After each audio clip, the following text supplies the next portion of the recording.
man, it feels nice to be making money for once in my life after 10 years of like being in the salt mines of the internet. Good. Which I mean, yeah.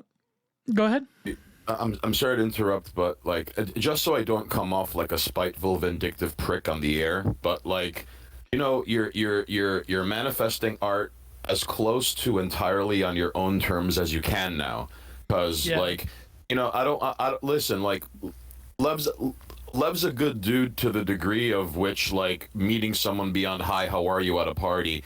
I feel he did you dirty. I don't want to rehash it, but like, you know, like good on you for like moving towards what you want, because like I think sort of like internet blood sports, I think Break the Rules kind of like served its course, and now it's just like a roadside attraction instead of like, hey, we got Frank Hassel and someone on the World Economic Forum on the same time, you know, like I think it sort of ran its course like internet blood sports, and you jumped ship before it got scuttled, and you know what, dude, like you can say that. Yeah, you could say that, bro. I just want, dude, like the rats know when the ship is gonna sink before the captain does, okay? And deep in the salt mine, you had a front row seat, okay?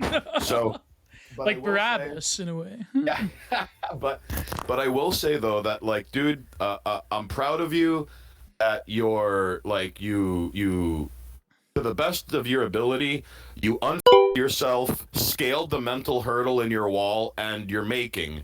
And yeah, it could be like, because dude, like, I think we come up with reasons not to do things before we come up with reasons to do them. Yeah, 100%, 100%. And not to be mean, but you're a little more inclined to that than I am, because you're Canadian, and you people are held together through not so much politeness, but by social cohesion and following rules collectively on a collective scale better. Exactly. Yeah.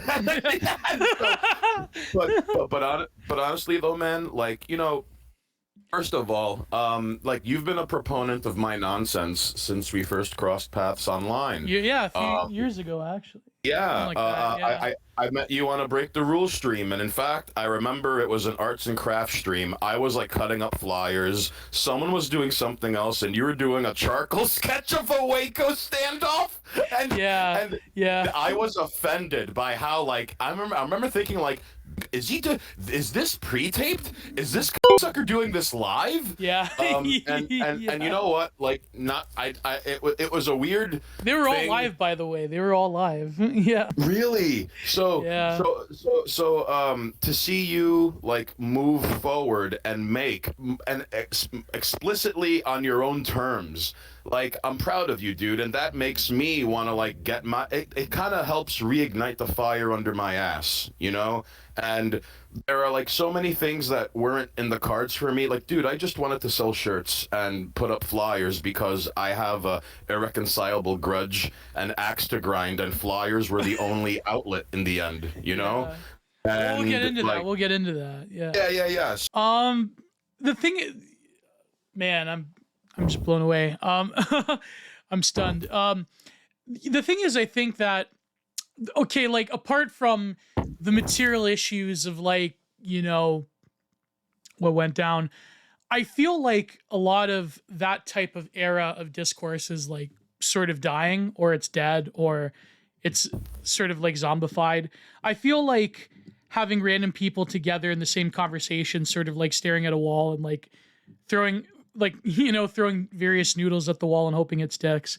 I think like that type of shit is gone. I think what people like, I had this video, like this one of these like short videos that I do where like I put the, you know, the animation filters, like I'm going for some kind of like, you know, waking life type of stuff. Like early liquid television. Yeah, exactly. Yeah. It's so like I had this video explaining like what did I say? Like you know, blood sports is dead, podcasting is eternal, because people want like, okay, first of all, people want a friendship simulator. They want like people to like kick back and like 2 or 3 people just to like talk among themselves, and then it makes you feel like you're in that room or you're in that Discord call with them. But also I feel that when you approach when you approach discourse as like a trophy hunter looking for a particular head rather than caring about the content itself, I think that's the problem.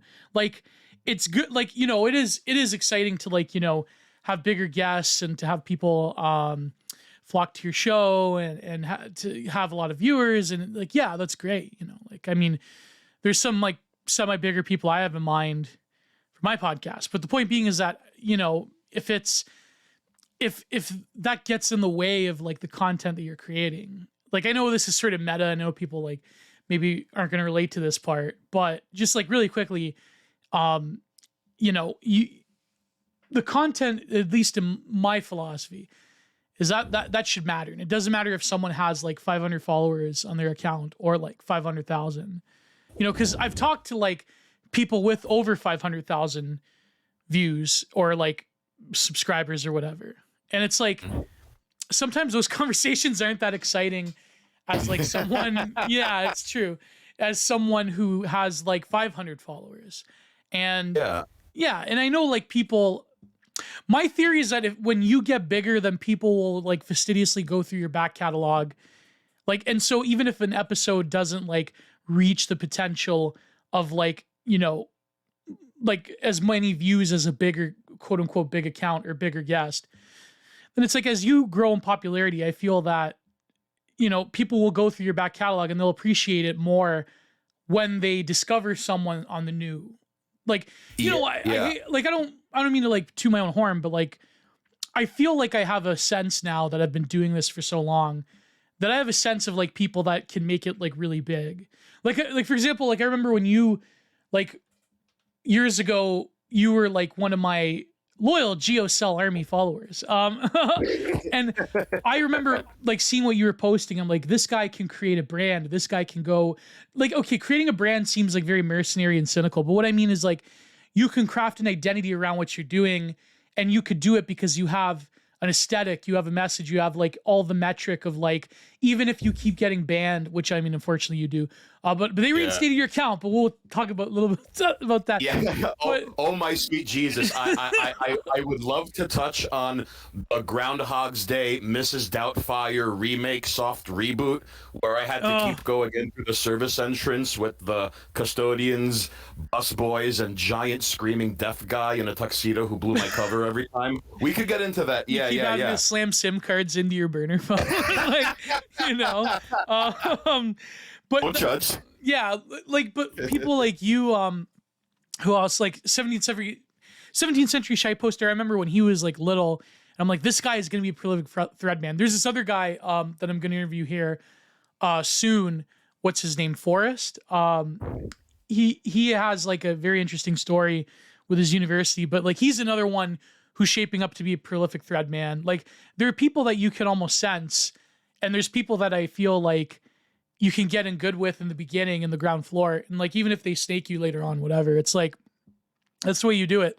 Like that's how I did it. Like I was like fortunate enough to be in the graces of like people that I found interesting and people that, you know, found my ideas interesting, and it's like that's the way. Like, I mean, there's always going to be like a level of monkey chaining. There's always going to be like some kind of like cynical exchange there, but like, oh yeah. And even to a degree, there comes a point where it is a little transactional, if not explicitly, it's implicitly, you know, because like ideally, whenever I hit up people and I'm like, hey, like, you're real cool. You've been mutuals with me since before I started putting up flyers. Let me send you a shirt.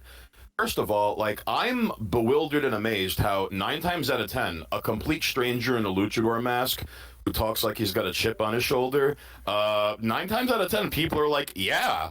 And then the 1 out of 10 who's like, not my house, but you can mail it to my job. And it's like, you idiot, that puts you in even greater danger in the hands of a stranger who doesn't have your best interest in mind. But like, ideally, you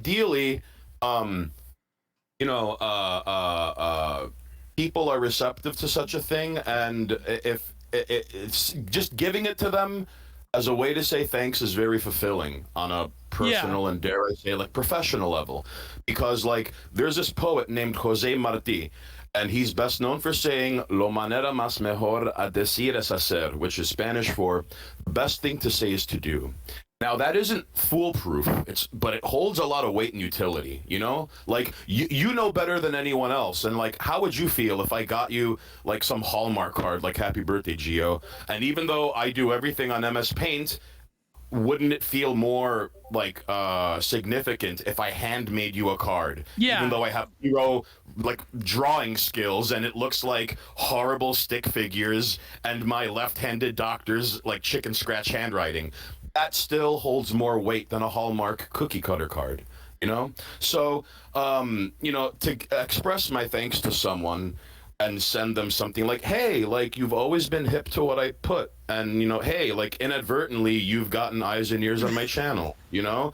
So like, You let know me what send this you is some. reminding me of? Like, Tell. I've sent people like stuff over the years for free, and like, of course, like you know, people buy off of me, but like, like it reminds me of like a Prudentialist. He said this once on stream. He said like, and I'm like, I'm gonna make this for you just as a lark. He's like, you know, they have those like you go to Walmart or like some kind of like you know, well in America you have I don't know if you have Michael's, you have Hobby Lobby, Oh which yeah, we have Michaels. Yeah, oh yeah. yeah, yeah, but Hobby Lobby is the based version. You know how like you know like you have how like you buy the Eat Pray Love stock like poster print or Oh, like stock paintings. Steve Dilate. I heard Yeah, of yes. yeah, and I'm Yeah. gonna make that for him. I'm gonna make like the kitschy, like semi-abstract, but like not too abstract for like wine moms. And I'm gonna like to write Copsy Dilate. I'm gonna do that for him in 3 That's panels. incredible. But But yeah, so like there's something like I guess this goes into like before I want to go into the zine culture thing. oh sure. Like when it like I was saying like the friendship simulator, it's kind of like you know starting off on my own. Like I had ideas to like have people on, but they were like always getting shot down or like they were not big enough or like it's to me when you're in a intimate conversation with somebody like and there's no pretension like as much as I like live stream because live streaming is a different beast and you know having done it for like years it's like you know you have to sort of tune a lot of things out of your mind but when you're in this setting it's different because you have an ability to sort of like I always wanted to guide conversations the way I wanted to because on air unfortunately Go for it. Go for it. like there would be so many times where I was having to do damage control because of like just the like insane amounts of like you know the insane amount of times that like people just didn't jive and I had to sort of like smooth things over with people behind the scenes even it's like I had to do like all the work on air to make it like copacetic and like you know when this came apparent to me when I watched the stream with Distributist like after my departure and it was like some guy that works with Keemstar and some other random guy from like which is by the way you mentioned about rats jumping ship right when Lev said oh I want to bring in more bread tubers I want to bring in more Twitch streamers I'm like yep I gotta find a way out of here I can't This I'm sorry to interrupt, but yeah, this is a very good point because yeah to circle back to what you said about how the trophy hunting of bringing up topics on a podcast or a right live stream, and it almost ends up amounting to like unlocking every achievement in the political discourse game. It's like, well, if you look back in episode 157, we talked about this niche issue no one gives a about anymore, and then like you know, and, there were so and many it of holds, those yeah and it holds other than this digital gallery of look at this thing on the screen that does not translate to anything outside in meat space as I stand and wallow in my crapulence and to build on this even more I think people are struggling to find footing in where like I think there's like burnout from like internet blood sports. There's yeah burnout to a degree. There's burnout of like throwing people in a locked elevator and everyone yelling like on top of one another. But you do bring up a good point and where like it's not just yes to a degree you're not wrong when you say people like want a friendship simulator, but like I'm surprised at the number of people, like myself included, who like, hey, I'm gonna go for a run. I don't want to listen to like Tomb of the Mutilated by Cannibal Corpse for the 1,000th time as I go for a run. Let me listen to like Dan Carlin talk about something he knows better than I do. You know? Right.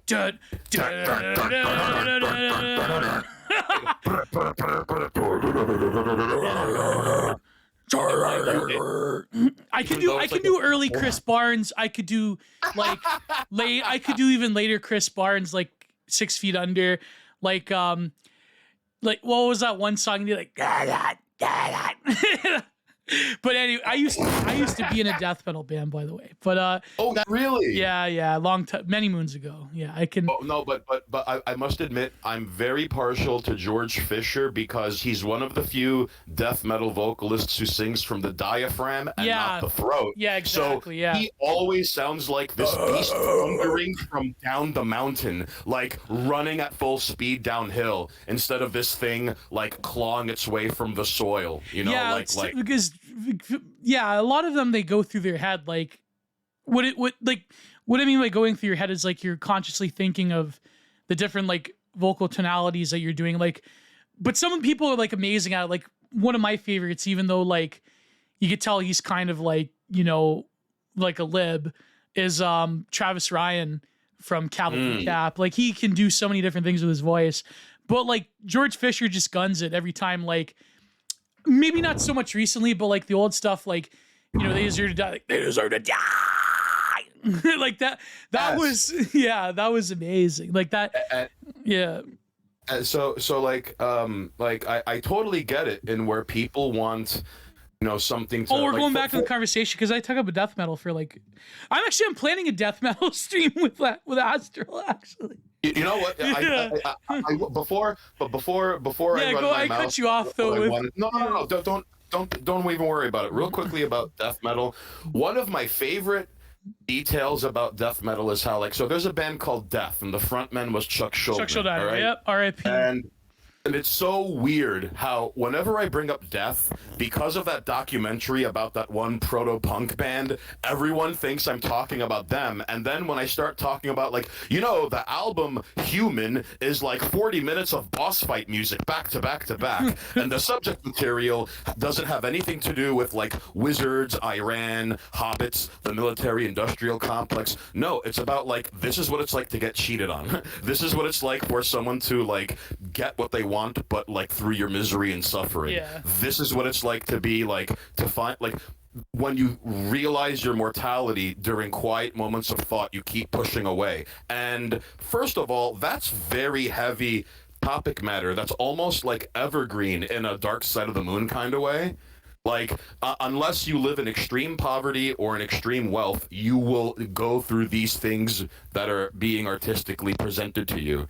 But instead of like slick production, apotheosis of psychedelic rock, it's and the ending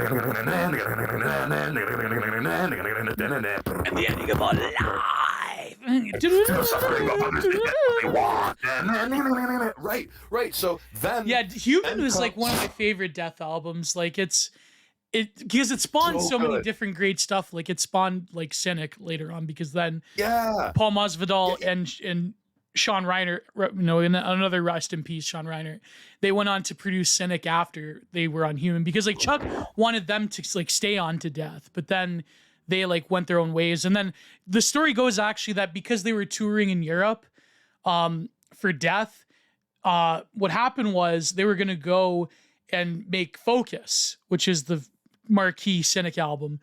But what happened was, before they could go back, Hurricane, what was the one in the 90s? Hurricane Irene? Hurricane Irene, yes. Yeah. Hurricane Irene like basically destroyed Morrisound and like destroyed all their equipment. And so it gave them 6 months or more to like actually plan out an amazing Kino album. So yeah, that's like a little deep lore there. But yeah, it's almost serendipitous in a way.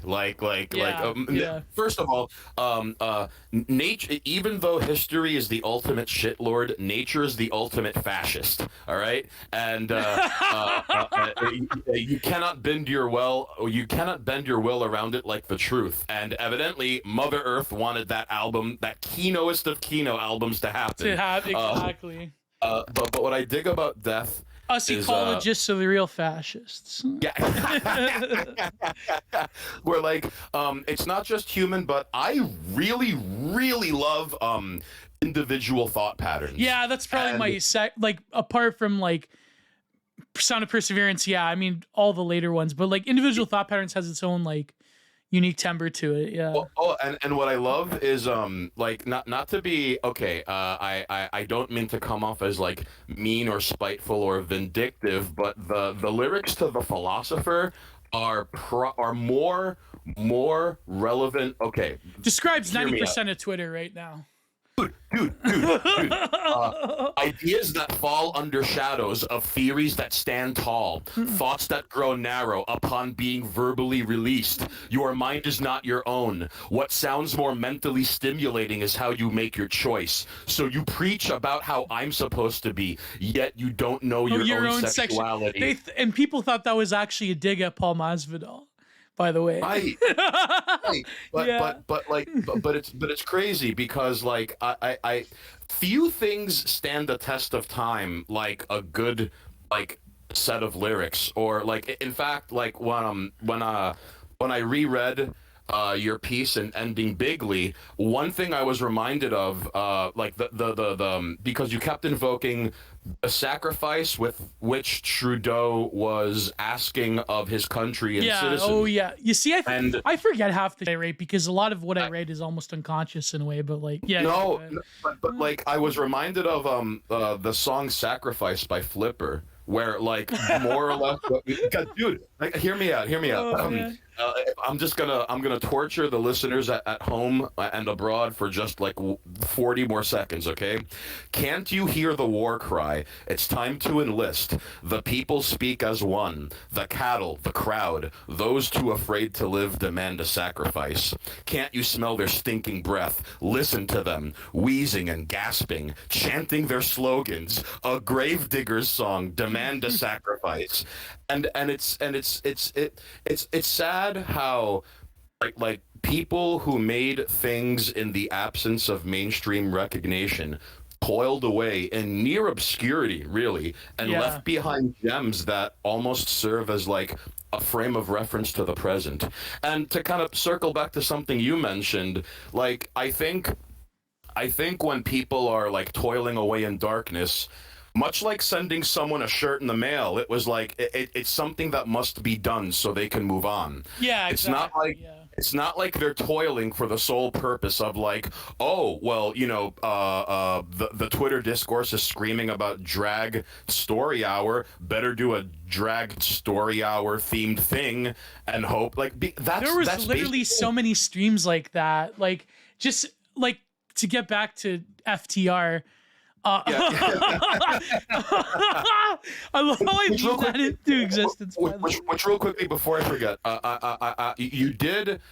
There were some streams I saw where a certain, like sometimes people, not just a host, but sometimes people could get like incredibly pedantic on that show. And you often had to be the equivalent of like Henry Hill and Goodfellas breaking up a fight that's about to happen. Yeah. Like you're doing Mari didn't know how close he was to. No. Yeah, you're doing the equivalent of like hands up, wide-eyed. No. Come on, relax. Like making sure the Billy Bat scene doesn't happen every other stream. Come on, you want to strung on Jimmy Conway? Yeah. You want to go up against Zero HP Lovecraft?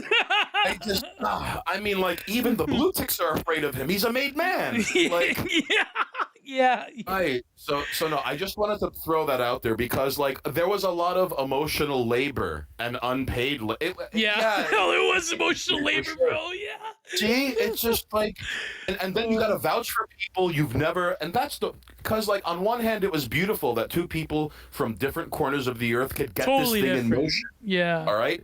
But like, imagine having to vouch for people and be like, no, no, no, you got my friend and business partner all wrong. And it's like, you've never sat down and had coffee with this guy, and now you got to go up to bat for him. Like, That's the thing. Yeah, that's the thing. That's why, like, if I ever have, like, I mean, me and Prude are thinking of doing something together, but like, I truly believe the only way if you have to have a co-host is if you're on the same wavelength and you're sort of like in the same boat in terms of like who you are and what you value. Because like you, like what you said is kind of like, now that I think about it, for 2 years, like I've never like physically met this guy or anything, and like I've never like sat down and had a coffee with him.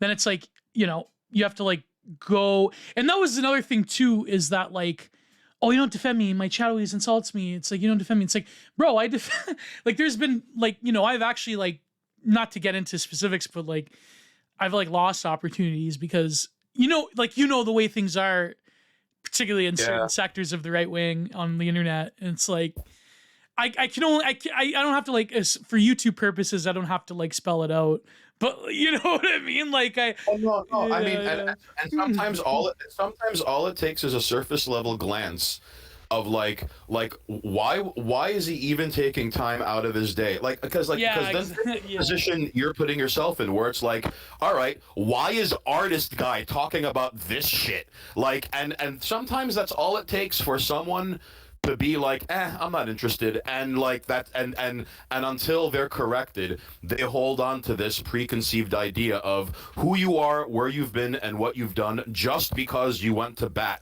or something, or because you have to walk back something you said and the context of the discussion in which we said it, and it's this like uphill climb of a summit you never reach. Yeah, you know? Exactly. Like there's been a few cases, like I've walked back stuff, like for example, that thing that happened with Zoomer Theosis, like I like legitimately like lit up the guy, and I like apologized to him, and I was glad I did, because like what I did was a thing, you know, like what like, do you remember this, right, where I was like talking smack about him during the Giant I should have done that. I was basically giving into drama, and that was like, well, no one can bat 1,000. I've gotten into flame wars where like halfway into the flame war, I'm only replying because they won't stop replying, and it's like, if I stop replying, does that mean I concede? And it's this weird, like, and honestly, like sometimes you'll get this moment where like seeing, like, I'll see myself as if I'm levitating above me getting angry at a screen, and I'm like, I shouldn't do that, but you know what, I'm gonna type the reply and then send tweet, and it's like, and then you regret it because you're getting into a slap fight with somebody, and it's like, and it's like, I should have been in bed an hour and a half ago. I've had many, not many, but like I've had situations like that where it's like, sometimes the best is if you just like choose to like diffuse the situation, because not that like nobody wins, but like you know what I mean? Like sometimes you have to admit like there's no purpose to like going ham on someone. And when I've done that, I've usually come out like better on the other end, you know, than not. Like there's been examples recently of people I didn't particularly like, but then I sort of like heard their side of the story, and then it became like more or less advantageous for the both of us, right? Like there's been, you know what I mean? So there's only been like a very few number of situations where I felt like it's over, it's done, them, like it's never gonna happen. Like I like, for example, I know that people, you had that one thread about what was it called?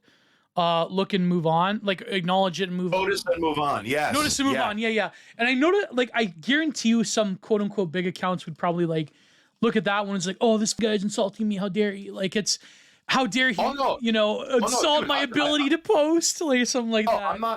I'm not gonna make any bones about it. Like, I named a few people explicitly, but No, hear me out. First of all, Pedro Gonzalez. First of all, I don't have anything against him on a professional or personal level. For those of you who don't know who he is, if you want to be super bitter and cynical about it and be like, yeah, based Mexican says based thing, which makes it even more based instead of honky saying based thing, but it doesn't hurt. He's like a square-jawed Chad who looks like he could deadlift a double wide trailer. So like, on an aesthetic level and content-wise, homeboy is on point, but I saw a tweet of his where he was like, in fact, I could dig it up if you'd like. I don't want to misquote myself. It's all right. All right. Well, long story short, he was like, we need to dismantle these media institutions. And like, first of all, anyone who throws around the word dismantle can never give you a definition of it without stuttering like Porky Pig.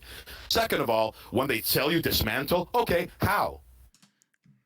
How long will it take to do the thing you can't define? If whatever we're dismantling, are we replacing what we dismantled? Like because you expect that toothless lack of stage one thinking to come from the left. So when right-wing culture war guy is using that language, there's something very wrong with this picture. Okay? I think like, to be fair though, like when you do get to like a certain level, like in clout or whatever, or in like being a journalist or something like that, like to be fair to Pedro, I think like you do have to like throw out red meat once in a while, but like you're sort of like tweeting and you don't really think about it. But it is true. Like, I mean, like you were saying, like culture war people that are like, we gotta take over, we gotta dismantle institutions. It's like, I don't know. The only guy who like really does it well is Oren McIntyre, because he doesn't like he gives you solutions, but he doesn't like pretend to like know everything. You know what I mean? Like he doesn't pretend to like tell you like, this is my 5-point program and you have to buy my plan about true masculine Chad insert. No, I can't say the I word on YouTube, but like, you know what I mean? Yeah. Like, you know, like, yeah. But even him to a lesser degree, like if you're lucky, you get a tweet buried in the foundation and it's in the meta and it becomes a reference point. But even Oren McIntyre, a lot of his tweets are like, hey guys, have you noticed how bad things are? It's pretty bad, right?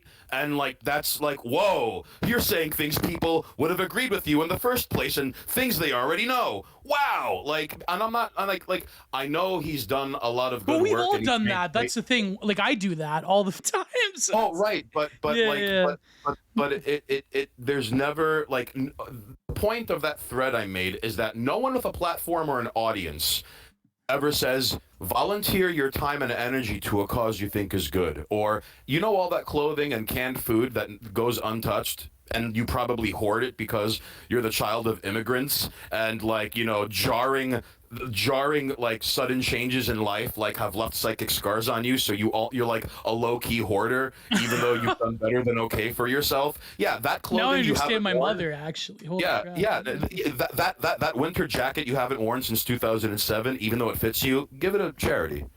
You have like 3 pairs of shoes you don't use, and like I wear size 14s. That is not an easy size to shop for.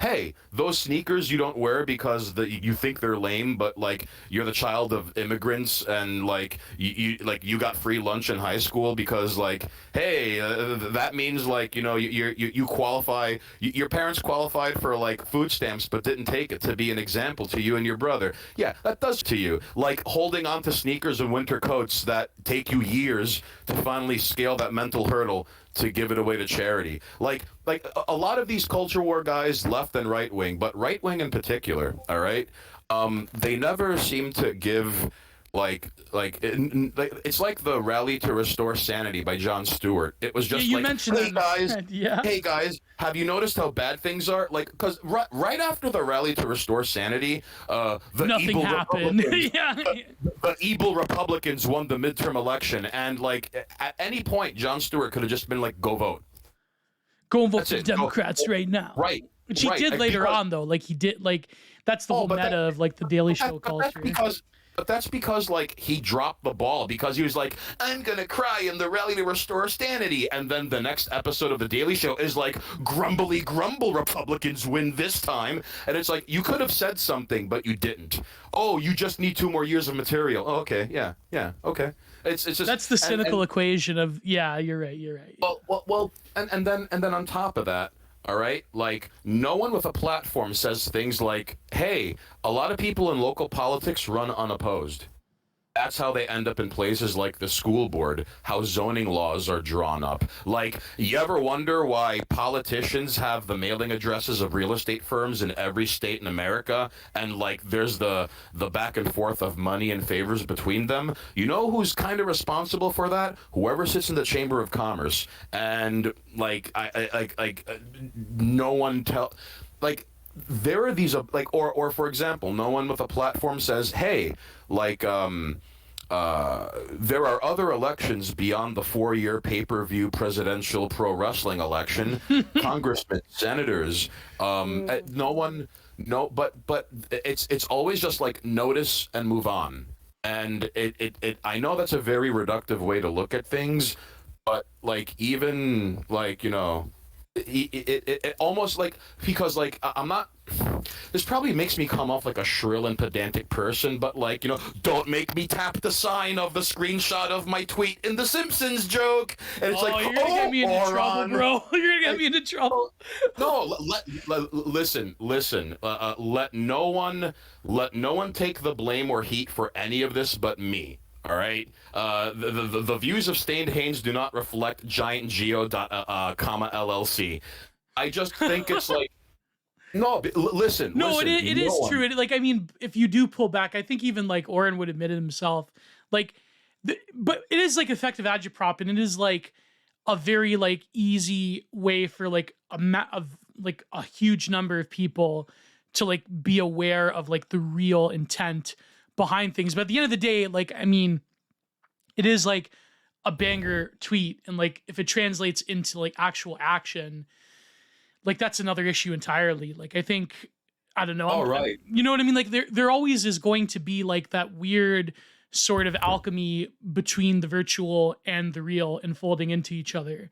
But when you are like in the trenches of the culture war and you are like posting the meme over and over again or whatever, like this is just an easy example that we're using, but there are many others. Like, I mean, it is like, it does become like a cycle that like perpetuates itself.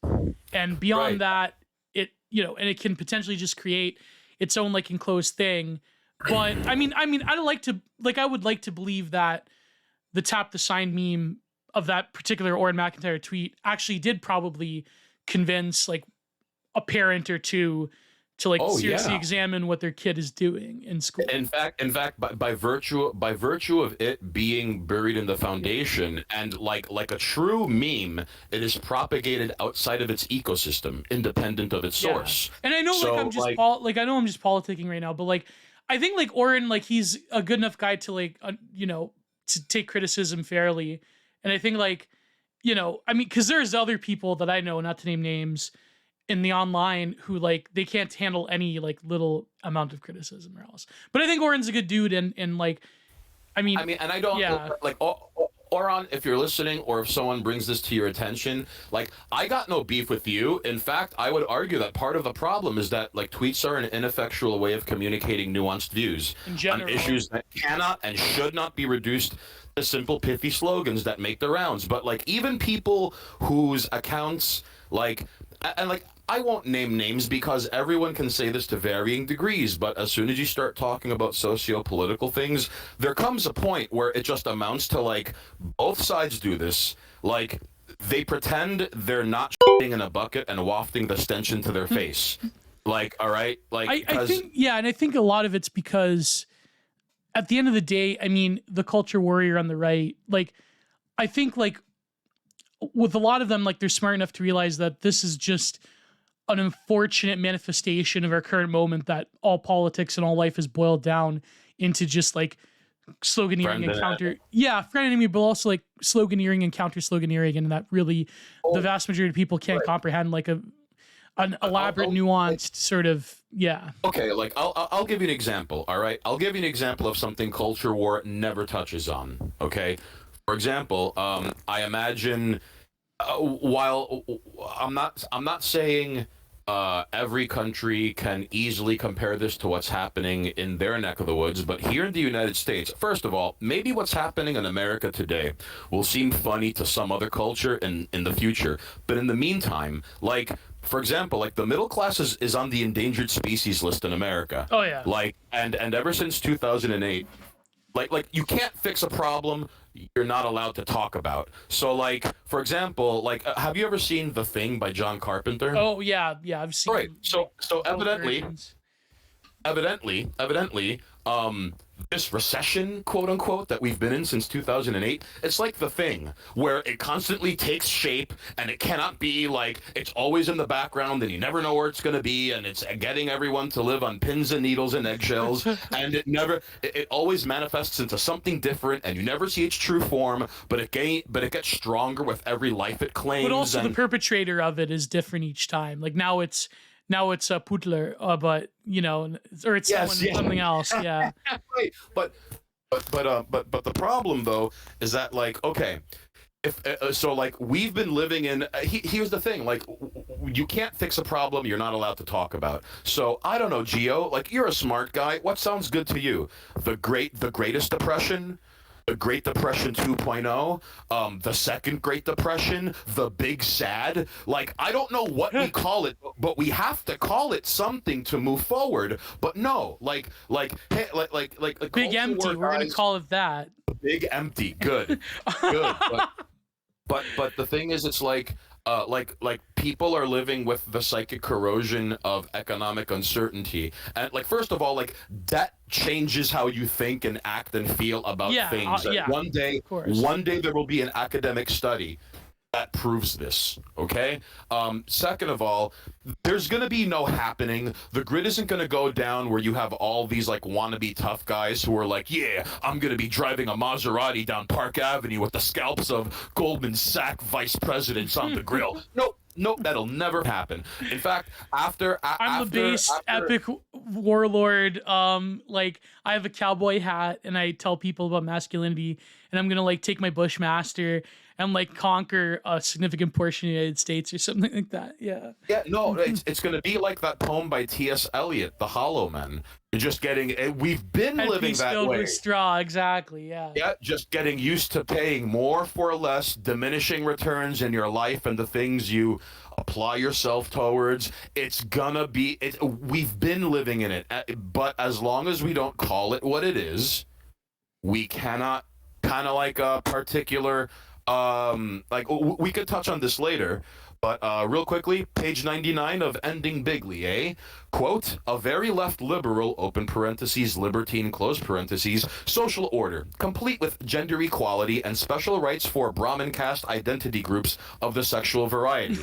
So like, if we if we can't call it what it is, we're all discussion boils down to rearranging. Well, yeah, that's what Confucius said. Like, all wisdom comes from the rectification of names. Like, that's yes. So what you described, and I was curious because I wanted to get to this later, but, like, that's dangerous because now the way this small fringe minority that is made out to be 40% of the world, but it's not.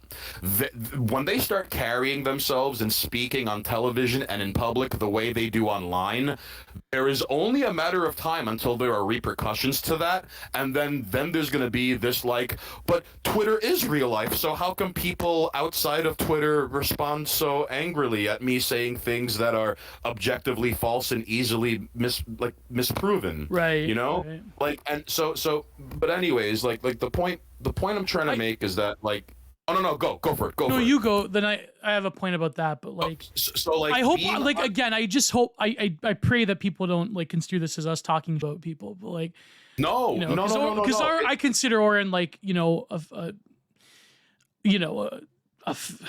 friend in a way, and like, right. Well, I mean, Pedro, I don't know, the guy Pedro, I'm not, like, I've never interacted with him, but, like, yeah, but I do think that there are, like, apt criticisms of, like, cult, like, and I'm saying this because I realize that I do this myself, of, like, the red meat of, like, here's what's wrong, like, especially being Canadian, it's like, here's what's wrong with Canada, we're done for. But here's my beef, and, like, I put up flyers and I screen print shirts of flyers I put up, like, so for Trash and a luchador mask to be saying these things, there's something wrong with this picture. Like, these people have carved a niche for themselves and are able to make a living out of it.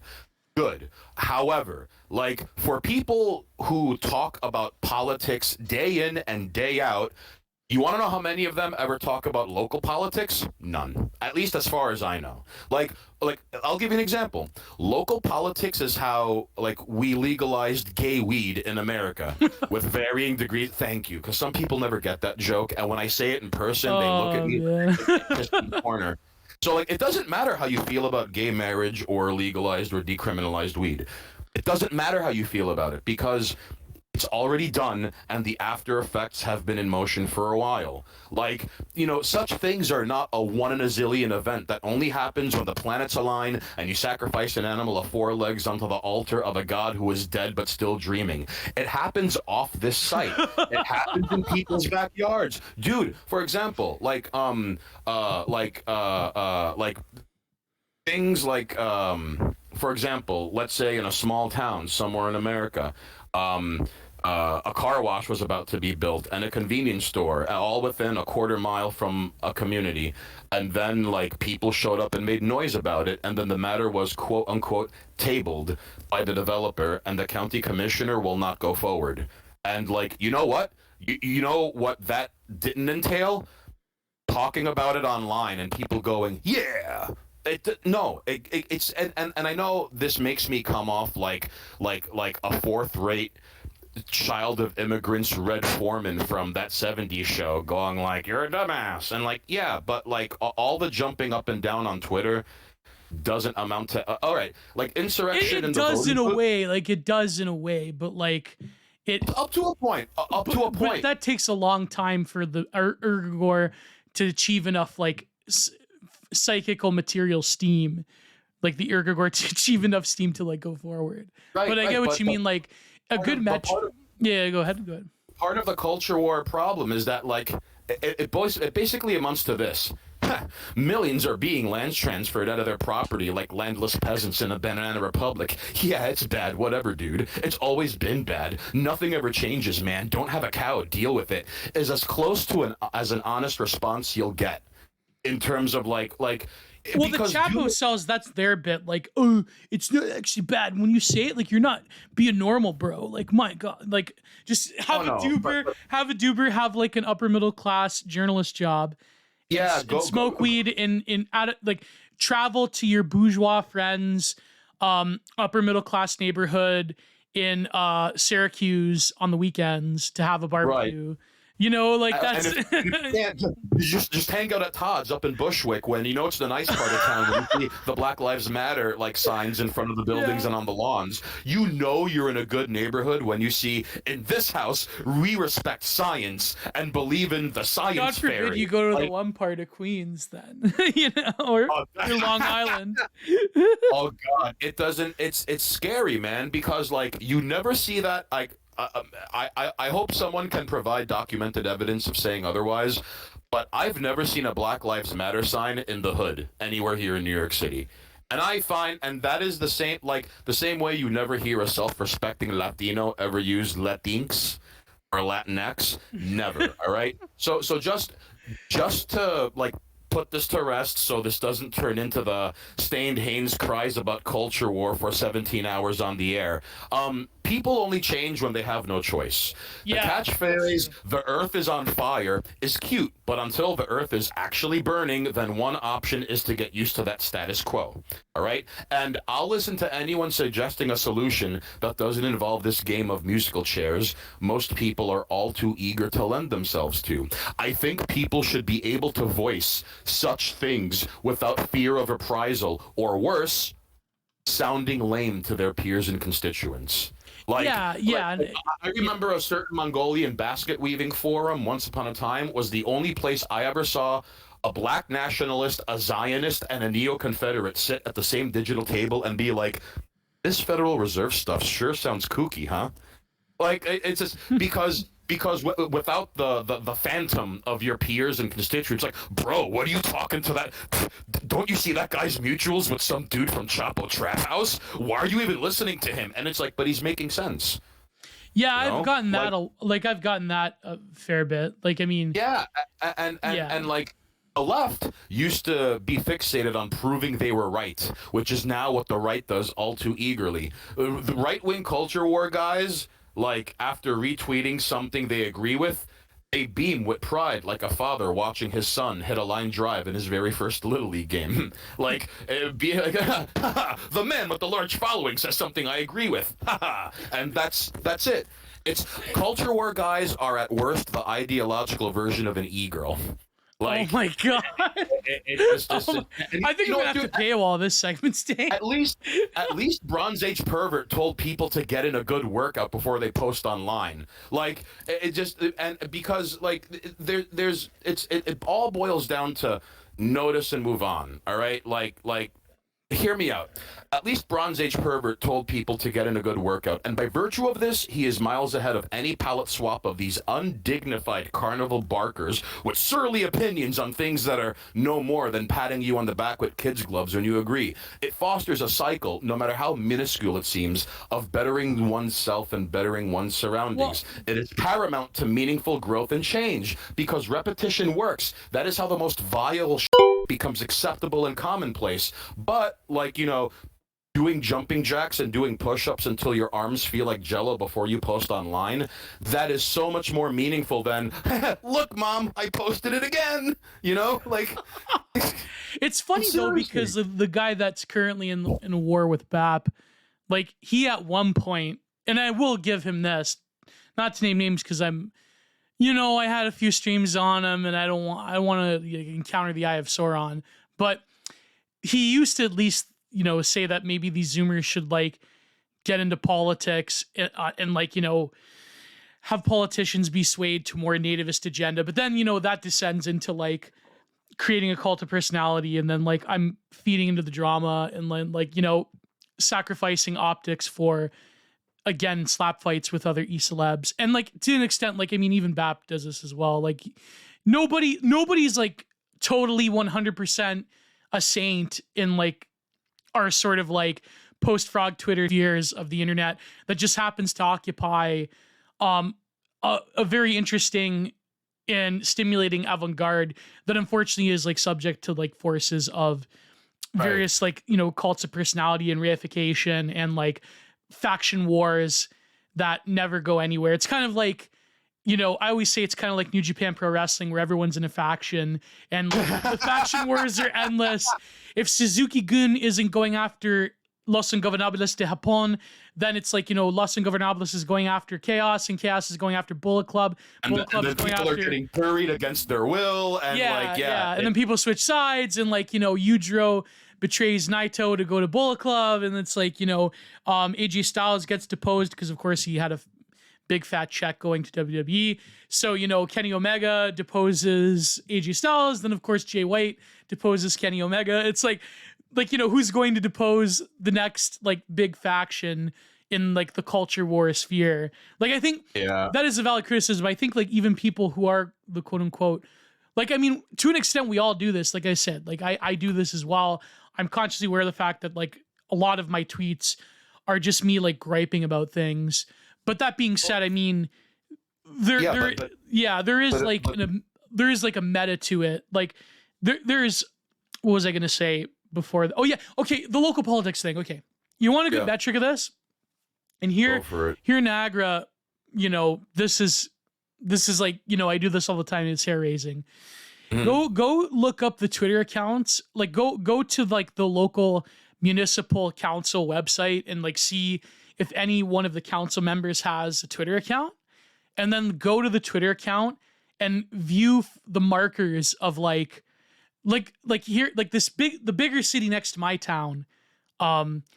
There's this one guy who, you know, I snapped at him a little bit and he blocked me, but he's got, you know, the pronouns in the bio and like the flag, you know, of various reputes and like, you know, all the hallmarks of that. But you have to think of it this way, like if these are your local council members who are subject to like the regime ideology, then it's like, what are you doing? Like these are the people that put the you know, imperial flag on the walkway on the, you know, the you know, they paint it on the side, the crosswalks, right? Like these are the people that do that. These are the people that make it so that the Catholic schools in Canada have the imperial flag of the regime on every June, you know. And it's like That's It's yeah. truly modern day banality of evil, you know? Exactly, Like exactly. Yeah.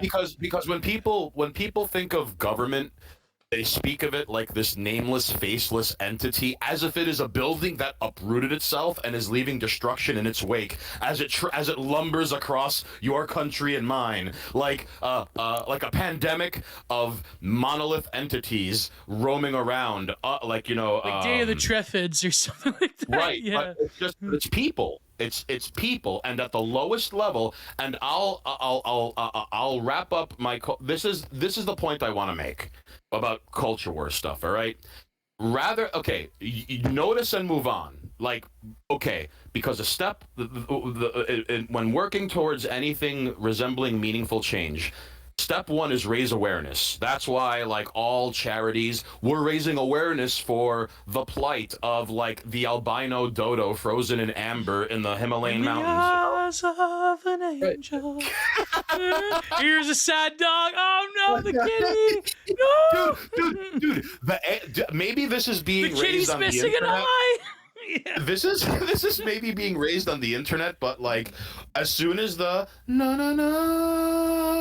ASPCA Sarah McLaughlin, dude, I have to change the channel or run out the room. Like Yeah. I could watch Live Leak's greatest hits and be like, let me make a sandwich, dude. I love this one. I haven't seen this necklacing video since like 2013. I And remember after someone made a troll on 4chan. It was a WebM of that Sarah McLaughlin song, but it was like Zippo Cat footage. And I'm like, Oh that my was like, I had to turn it off. God. I'm like, oh my God, this is terrible. dude, and you know what, man? And you know what? Like even footage of like, oh man, grainy VHS camcorder footage of the late 1980s of two women getting stoned to death. Hell yeah, let's make some popcorn, dude. And then, oh no, starving kitten. Oh God, it hurts so much to watch the starving kitten, and it can't walk. Like I don't.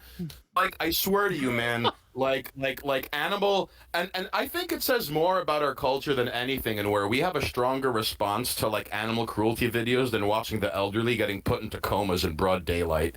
Like I think that does something a lot. But the point I'm trying to make is this, okay?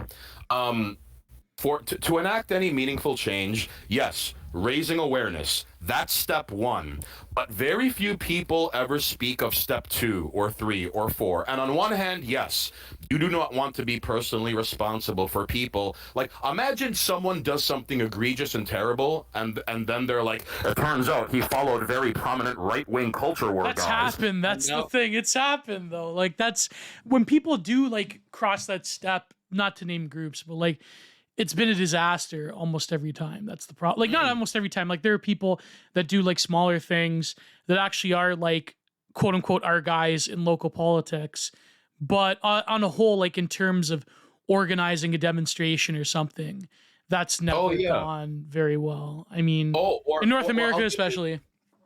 Yeah, but it's like very simple things, and we're like, this is gonna sound corny, but like maybe I'm biased, okay? Because like my artistic endeavors began with a very corny, cheesy slogan that I was told when I was a child, when it's like Earth Day. Remember, like I don't know if it. Earth Day. You and I celebrated Earth Day, but I remember like think globally, act locally. Oh my God! Yeah, and I know that sounds so corny, but like, you know, like on one hand, yeah, because of social media. If it wasn't for social media, I would just be putting up flyers in like 12-hour shifts, and like you'd be like Francis E. Deck, like shit posting in real life. Yeah. Or like, take Shepard Fairey. Yeah, he eventually like Obey became buried in the meta, but it took him like 20-something years of spraying it all over America. And like Andre the Giant has a posse, you know? Yeah. Like, yeah, it only then took he sold out and made millions of dollars. Yeah. Yes. Yeah. So like I didn't like listen, I'm gonna be putting up flyers until I need medical assistance to do so. All right. That will but I don't want it to be my one thing. So like But there were so many. Dude, talking to you on your podcast is something that was not in the cards for me. I got on social media because I was like, I can't just yell into the void in meat space. I have to take this online. So like, think globally, act locally. Well, because of that, I had to figure out international shipping for customers outside the U.S. who took one look at a picture of a flyer of mine in a city they don't live in, and they're like, I'll wear that. I want to wear that. So Yeah, like, there you go. think globally, act locally.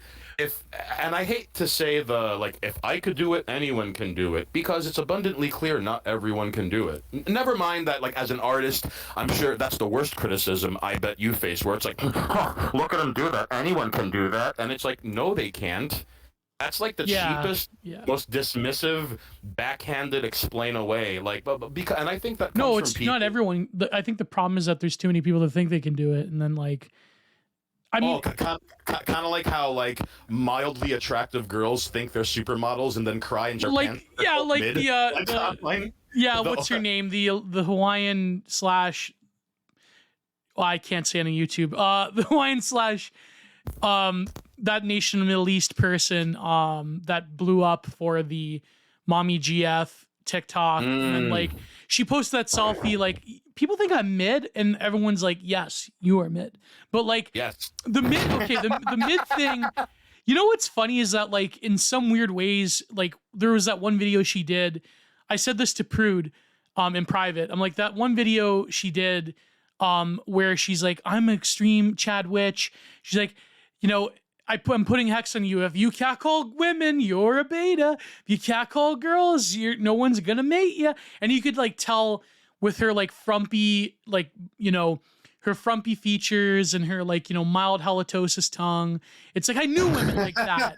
And it's like, when you're a kid and you're like, not when you're a kid, but like when you're like growing up, and it's like you see girls like that who are unkempt because they haven't like, you know, they haven't experienced the full culture yet. You know, I mean, if you're a millennial anyways, and it's like, you know, you fantasize about like, oh man, you know, like that type of mid girl, I think, is like the girl next door that is attainable, but at the same time is not attainable.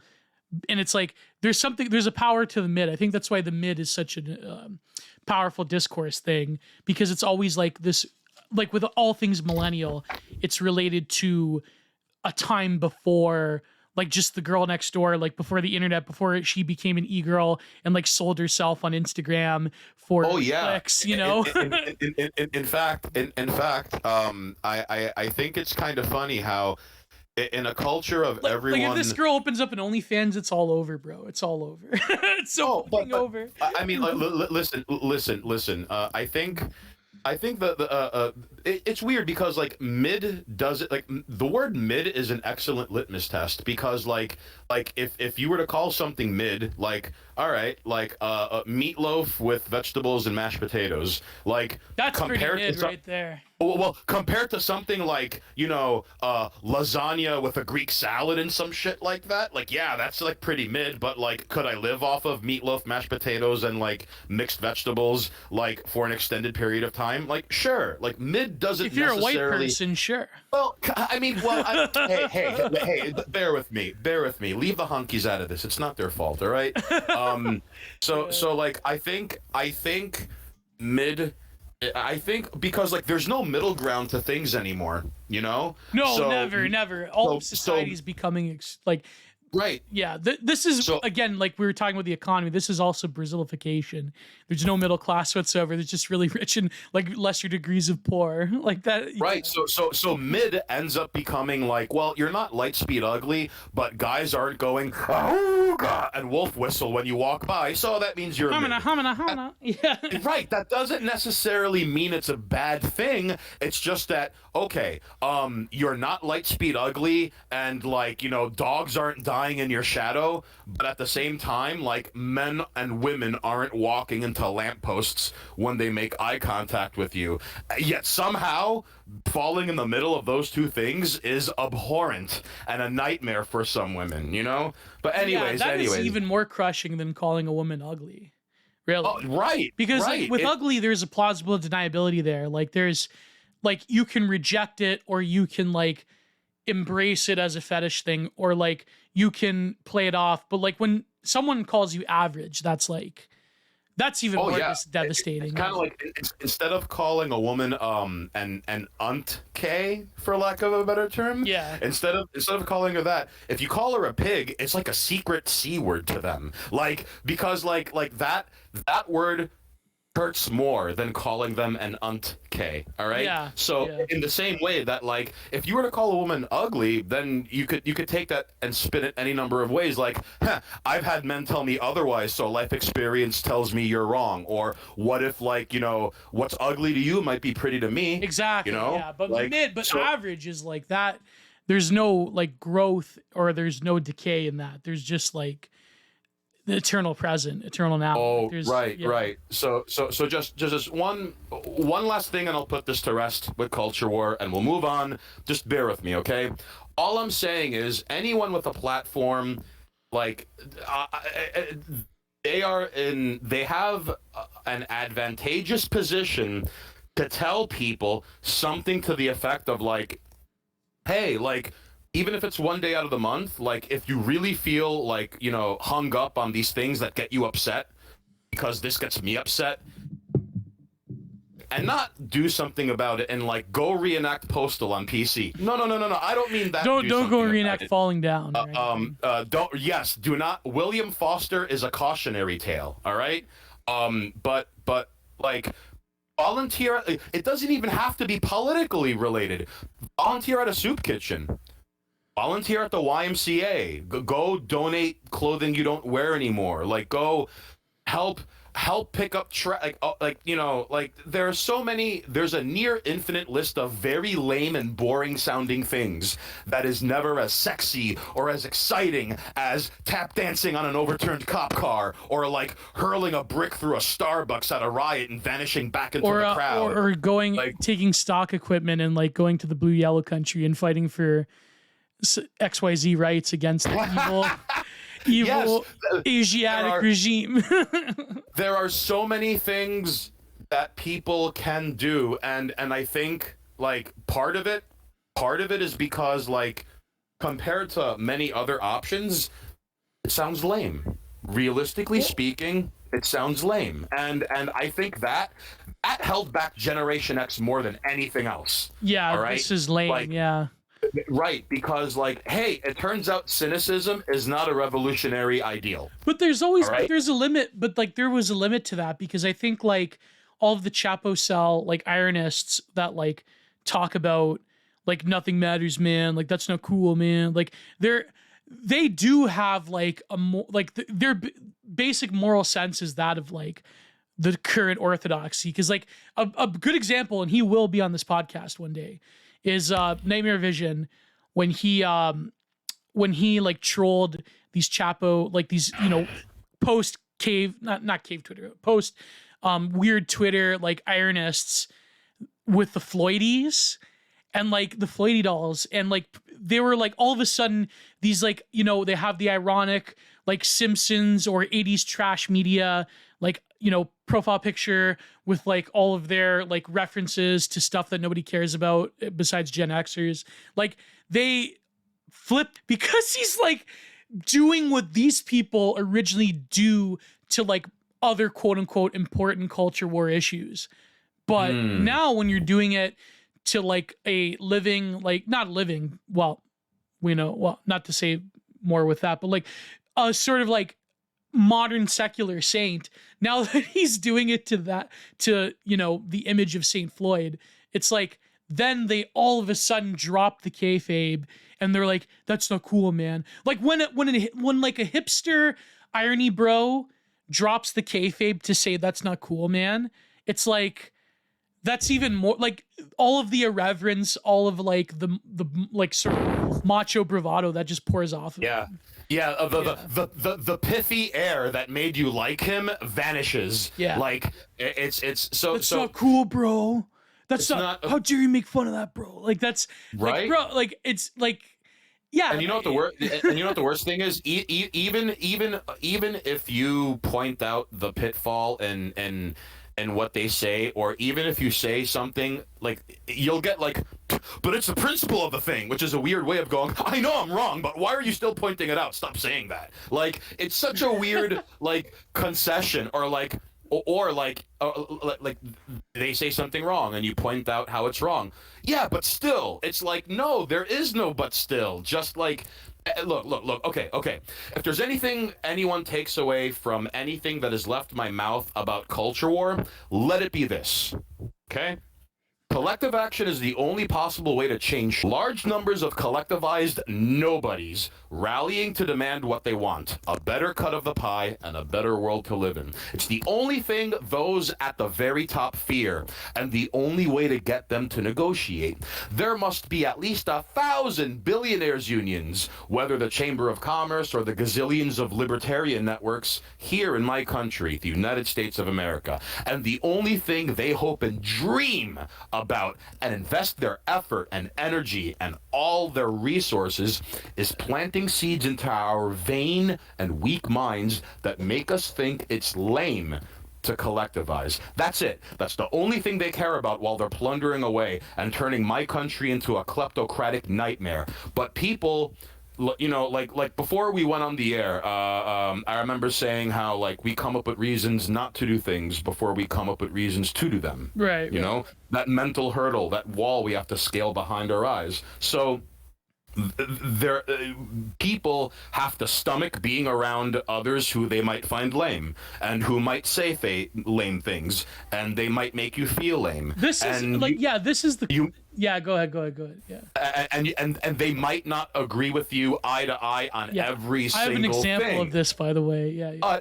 You'll have to decide which is lamer, the fear of being lame or forming an alliance with people lamer than you in order to struggle against people far meaner, greedier, vindictive, and evil, shrewd, inspired, brilliant, and destructive than the lame people you hate. People who have no qualms about being lame when they collectivize, so long as they destroy us and grab everything they want. There is a very thin barrier to entry, this membrane of like I took a picture of this in a thread of zines I picked up, you know, and it was about like the G20 summit, and there was a blurb where like a burly construction worker said something to the effect of like, I never thought I'd be side by side with you know, teenagers with blue hair. And like, that was the last time there was a reaching across of the aisle. That was it. Like, pretty much like that was it. Yeah. Right. And you know what, like, the construction worker probably thinks a blue-haired teenager is lame, and the blue-haired teenager looks at the construction worker and probably thinks he's lame, but their backs were against the wall to such a degree they marched lockstep with one another. And so, like, overcoming that, like, hey, and I don't mean people should boil themselves down to single issue voter, you know, voter talking points, right? But like, I'm fairly certain that like, this is a perfect example of how common goals outweigh common interests. All right, like think of how like multinationals and billionaires unions might not see eye to eye with a lot of things, but like when it comes to like untangling the web of our United States tax code, which is harder to understand than Bob Dylan reading Finnegan's Wake in a wind tunnel, they have no problem setting aside their differences and figuring it out. In fact, the PMRC, the religious right and neocons, set aside their differences and wanted to put a boot on the neck of like recording artists, and they would have gotten away with it if it wasn't for like artists getting their shether and speaking up. You know what I mean? Like, but then like the problem is, I think like the institutions, like they were already on the side of the artists. Like they were already like, there was a counter elite to the religious right. And like, I generally don't buy like when people talk about the religious right and they're like, oh yeah, like they were done for because people rose up against them. Like, no, like the culture was already going that way, but it was just like the remnants of the religious right had to be dealt with. And like the whole like warning labels on album covers was like the last issue that did it for them. And then of course, like Columbine with like Marilyn Manson, and like that was like another, like same with like the Jack Thompson violent video games thing. Like you could like demonstrate to people that it's not that like it causes more violence, but rather, in fact, it's probably worse. It's like pacifies people. Like, I know like a lot of gamers listening to this probably like roll their eyeballs at that, but like there is something to be said about things that like satiate an urge that is natural within the primordial man, and like how that's being weaponized against you to like lull you into like being a human, like a human battery, right? But like that being said, like the response to like, you know, Jack Thompson saying that video games leads to violence, or like people saying that Columbine was caused because of Marilyn Manson, like that was like the very like last vestiges of like the religious right in America, of that like particular form of like evangelical Protestantism having like I know this is wholly unrelated, but like reminder, Dylan Klebold's medical files have never been unsealed, and Eric Harris, I wonder why. There were SSRIs in his body at the time of death. And reminder, the number one leading cause of in the United States is the FBI and psychiatric medications. Yeah, as you were saying, I'm sorry.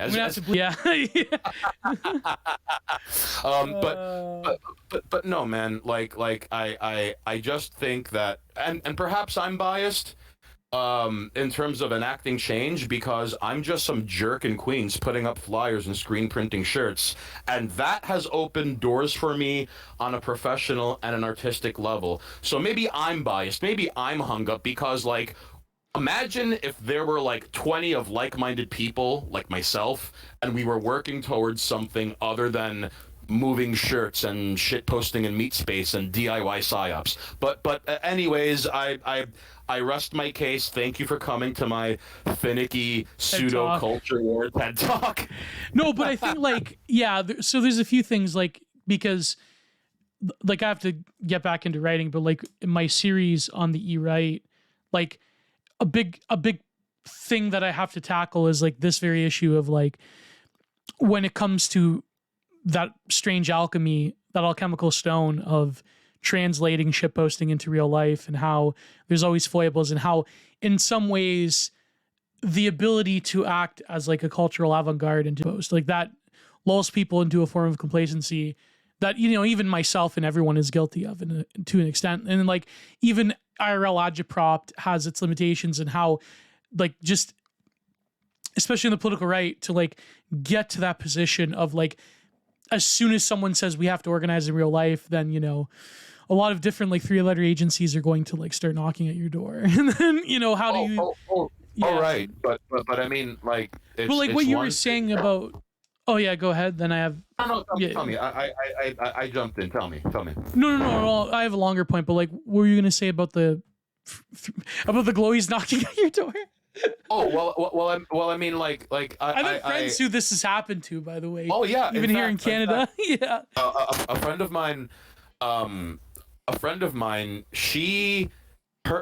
and her fiance are have two friends who, like, there was some event here in New York City, and like Proud Boys got into a fight with Antifa, and like people ended up in like federal prison for this. All right. Yeah. And I don't know the whole story, but like every time her or her fiance or any of their friends goes to visit their friend, they get a visit by the FBI just by virtue of like, well, you visited a felon in prison, we need to know why. And it's like, because I've known him since 4th grade. Yeah, but why did you visit him? And like, imagine having to explain to an FBI agent, like, and have to prove, like, well, here's a picture of us when we were 5 years old. Anyone could have taken that picture. My mom took that picture. What are you talking about? Like, now, and then, like, you seem agitated when trying to defend why you're friends with a felon in prison. And that's it. You open yourself up to this grinding agony and misery. But, like, I don't think... You know what? I don't believe, but this is within the realm of probability. And where if someone were to be like, hey, volunteer your time for a good cause... Like, all that time you spend playing video games and posting on Twitter, what do you have to show for it? If you really want to enact change, like, go work in a soup kitchen. Go volunteer at a food bank and realize how many families depend on this, so, like, their kids don't go to bed hungry, even though both parents work. Like, go, like, so, like, I don't think I'll get a knock at the door of the Department of Homeland Security going like, so, Mr. Hanes, are you telling people to realize how good they have it and serve at a soup kitchen? Huh? Come in. We want to, like, I don't think that'll happen, but when you start saying, we got to organize and protest and rally, and then, like, Yeah, that's different. Yeah. Yeah, I see where you're getting from. Don't, like, I digress. Because I think the problem is that the regime has a lot of different ways of like testing resistance and putting enough sufficient amounts of FUD into a situation to like discourage people. Like even like the charge of like, you know, this person's a Fed, this person's a glowy, like that is a form of like panopticon. Like I've said this so many times, but it's true. Like that is a form of panopticism. But the problem is there is like, even if there isn't like actual glowies, there are people that do the bidding of the glowies. So it's like, there's always that potential. But like a good example that you said about maybe when you feel more comfortable with people who are lame and that aren't like as ideologically hip as you are. Like I've had this argument. I argued with somebody, a part of a certain network of people that I'm not going to name because it's drama. And like, I don't particularly dislike this guy. It was just that, you know, it was around the time of the convoy thing and being Canadian, you know, it was very like personal to me. Where he's like, oh, these people, like, they don't get it. Like they're talking about my rights and Ezra Levant and all this. Like, yeah, like I know like the problem with the framework of the average boomer that like listens, like that watches like Rebel on YouTube. And like, you know, yeah, I know the history of like certain people affiliated with that news organization that, you know, the grifting and the funneling e-celebs and all that stuff. I know. Like it's sort of like a boomer palliative in Canada. But the reality is that like when you do the trucker thing, like was interesting because it was largely normal people that had enough and that were willing to like have a very simplistic message, but one that was revolved around a very like vital part of the economy, especially here in Canada, being such a like wide-spaced nation.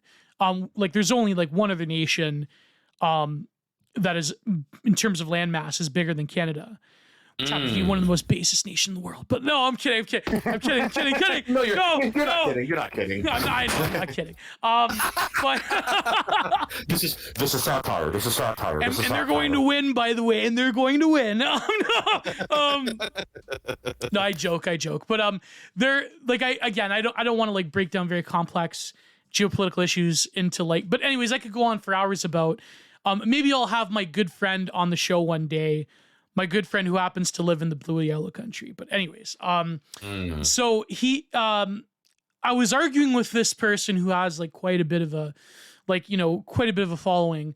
And I'm like, you know, the thing is, you can't expect purity from people that are just like normal people that don't have time to read like whatever, that don't have time to read esoteric literature on the right wing and how like the rights-based framework is a losing gamble, because that's the way that the average person who is sympathetic to more like maybe not explicitly right-wing ideas, but certainly more ideas that are like advantageous to people who think in a different way. Like those people, they conceive of it like, yeah, you're taking away my freedoms.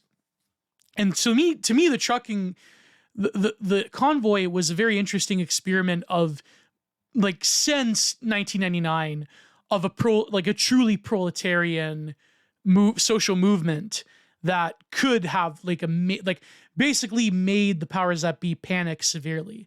And of course, I think like in some ways it kind of didn't fulfill its mission, which I think is like going to be a follow-up piece that I want to write from the Ending Bigly essay. But like, I think that in a lot of ways it was very interesting, but the problem is you can't expect ideological purity from like Joe Blow trucker that like watches Ezra Levant. Like that's not going to happen. You know what I mean? Like, well, I'm glad you bring up your piece in Ending Bigly, which like, first of all, I found it to be like a really good change of pace from like speculative fiction, which then turned into like you making your case, like it because like it was this like, it wasn't conversational. It almost felt like, and I mean this sincerely, like I pictured you behind a podium at your fez in Canadian Parliament, like trying to make Yeah. these points, and occasionally, can the speaker of the House not interrupt Mr. Pinacheta? And thank you, Your Honor. And then continuing, but you were making your case. Your piece is the Canada model drowns in honking. All right, and the third act of what you wrote deals with the convoy. All right, and sort of like the after effect of it and its cultural significance, and I would argue that the convoy is a perfect example of how common goals outweigh yes, Yeah. there's overlap with interests because trucking is a traditionally blue collar job, even though some truckers make a really good living despite the fact and there was that, a lot of copes from irony leftists talking about how they're petit bourgeois and they're not real working class people. right, But it's what is real working class people to them? Is it some kind of weird mystery meat, sexually ambiguous line? Working class people are the people they price out in the neighborhoods they gentrify. Yeah, exactly. Well, yeah, because you live in NYC, so you know this firsthand. Non-white people who are working class, and working class white people are scum to them, which is so weird because there are entire sections of New York City that take Woodside. Woodside is a part of Queens that is near the 7 train. And the 7 train is a weird United Nations of Asia and Latin America. Yet kind of like the Philippines. Yeah, but it's correct.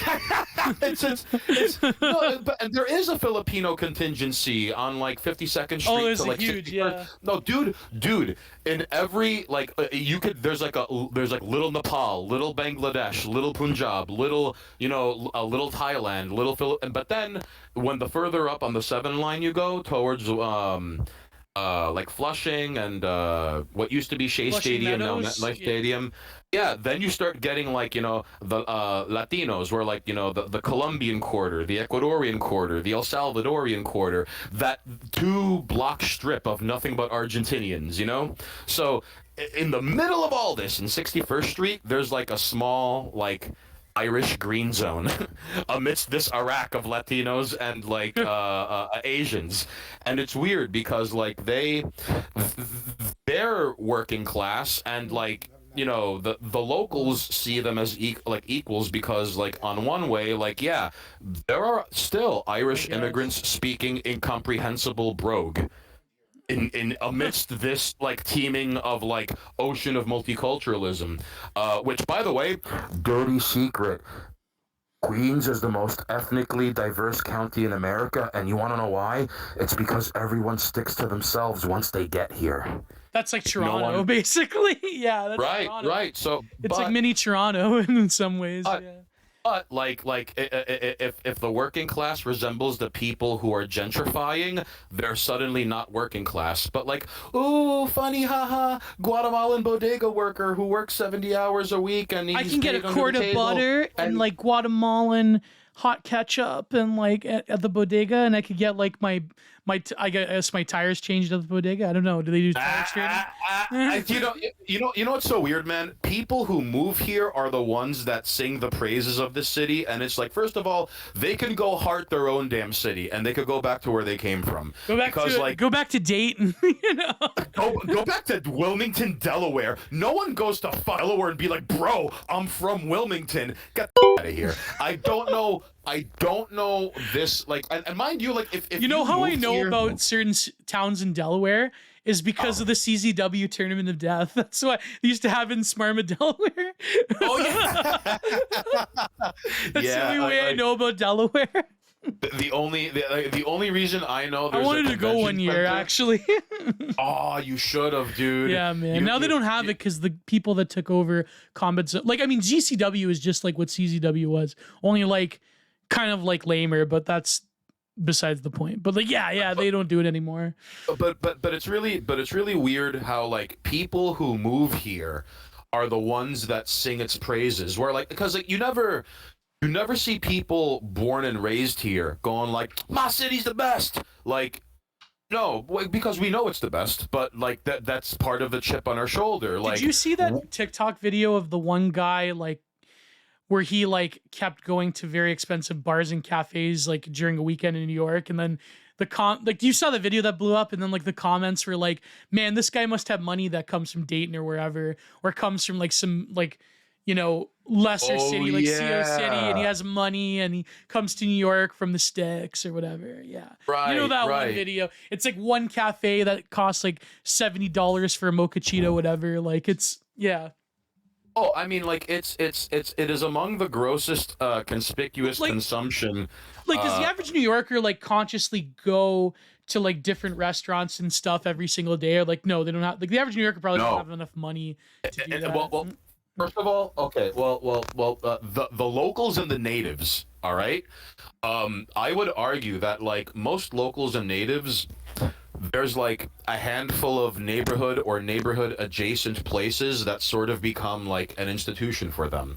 Like, I'll give you an Right. example. Yeah, like the Irish like the Irish people have their certain bar in this one quarter of Boston or Queens or wherever. Like it's Yeah, that they've been yeah. going to. Like, for example, like, okay, The to one answer your Italian question. pizza shop that's been there for since World War II. Yeah, Like, or yeah. dude, or okay, on a micro and on a macro level. I'm glad you bring this up. So if I'm messing up the pronunciation, I'm sorry. You know what? They have do they have salumerias up in your neck of the woods? Salumerias, like Oh, the Italian pork store. yeah, but Do you they? have to go to like Woodbridge or Hamilton. Oh, Yeah. okay. So let's say you live in 30th Avenue. If you live on this side of 30th Avenue, you will be going to this salumeria for like the rest of your life. And then Yeah, if that's the way it works. Yeah. then if by the lottery of birth you're on the side of 30th Avenue near 45th Street, you're going to be going to this salumeria. And like like everyone says the pizzeria they grew up nearby is the best pizzeria in New York City. Like it's sort of like that. So like there would be like a handful of places like, okay, You would have like to be an outsider to consciously go and experience all these different places in New yes, York. Yeah. yes, because like as a New Yorker, it's really easy to take for granted things in my city. Like if it wasn't for like a school trip going to the World Trade Center when I was in fourth grade, I would have never had a reason to go to the Twin Towers, even though it was something tourists came from all over the Yeah. world Yeah. came to see every day. You know? Well, it's like Um, it's kind of like me with Clifton Hill. Like, I mean, you ever seen that movie? Well, I cut you off, but I'll explain the Clifton Hill thing to you a little bit. But go no, you're ahead. good. Yeah, Go, go ahead. go. Well, Yeah, yeah. go for it. Go for it. No, I was gonna say like, that movie Disappearance at Clifton Hill? They came out with the Cronenberg one. Yeah. Okay, that's great because it like there's a scene where the detective woman, she like explains like when you live here, it's like this when you live in a tourist trap, but particularly in Niagara Falls. Like I live like 10 minutes away from, not to dox myself, but like I live in a small town in the Niagara region. And like that's kind of doxing myself because like I live in like the smallest town in the Niagara region. But I mean, I'm pretty easy to look up, so might as well like just forego the internet kayfabe. So growing up near Niagara Falls, because my grandparents lived there, that's where my mother moved in the 70s when she came here from Brazil. And like that's to me, like the film was good at explaining how when you grow up here, the mysticism of Clifton Hill and these tourist traps and the casinos and like these little hovels that you find on the strip, like it's sort of like it's an illusion, so you don't get taken in by it because you're a local. And it's sort of like when you have a localist relationship to something, you don't see those parts of the Niagara region that tourists don't see. You don't see like the aesthetic of like long swaths of fields next to like little pissant towns and like becoming a bedroom community. And like, because basically living in Toronto is becoming impossible now, they all moved down here. And it's like, I guarantee you, like in the coming decade, we're going to probably resemble, maybe not as bad, but we're already like somewhat resembling Niagara Falls, New York over the border. Maybe not that bad, but like it's still pretty like, the point being is that when you have a relationship to these places that become famous, like I'm sure living in New York, like streets that you've seen in films and, and shows and like people know. And it's like, look at this part, like this cafe in New York is world famous. It's like when you live in the place, it's kind of, yeah, it's whatever. Like it's, yeah, I'm glad you mentioned this. So, before I started working where I work now, which is a commercial insurance company, which always amazes everyone when they find out I'm a Excel spreadsheet desk jockey. And just real quickly to throw this out there, if it wasn't for Chinese lung herpes shutting the world down in March of 2020 and making everyone work from home, if it wasn't for that, I would not have the time to even begin pursuing all these things I've been daydreaming about, looking out the window in my office with my chin in my hand. All right. So that being said, I remember. Do you go to the office in the luchador mask, by the way? When the office opens back up, I've been thinking about it. That was like that movie where Mil Moscaris was like a business person or something. Yeah. You already know. Yeah. So I mean, I don't have the drip or the swag of El Santo, but that's the one thing I miss about going to work is where like during the colder months I'd wear like half of my work outfits, my wardrobe consisted of like white shirt, black tie, black pants, black shoes, black trench coat with my black briefcase. So like I like how you couldn't tell if I was a government goon or like a regular I work in the import-export business kind of goon. Because only hood rats and goons make prolonged eye contact in public or on the train, Only cops and like people up to no good do that, so they could never get like a good read on me, even though I'm just some guy copying stuff from Access and pasting it to Excel.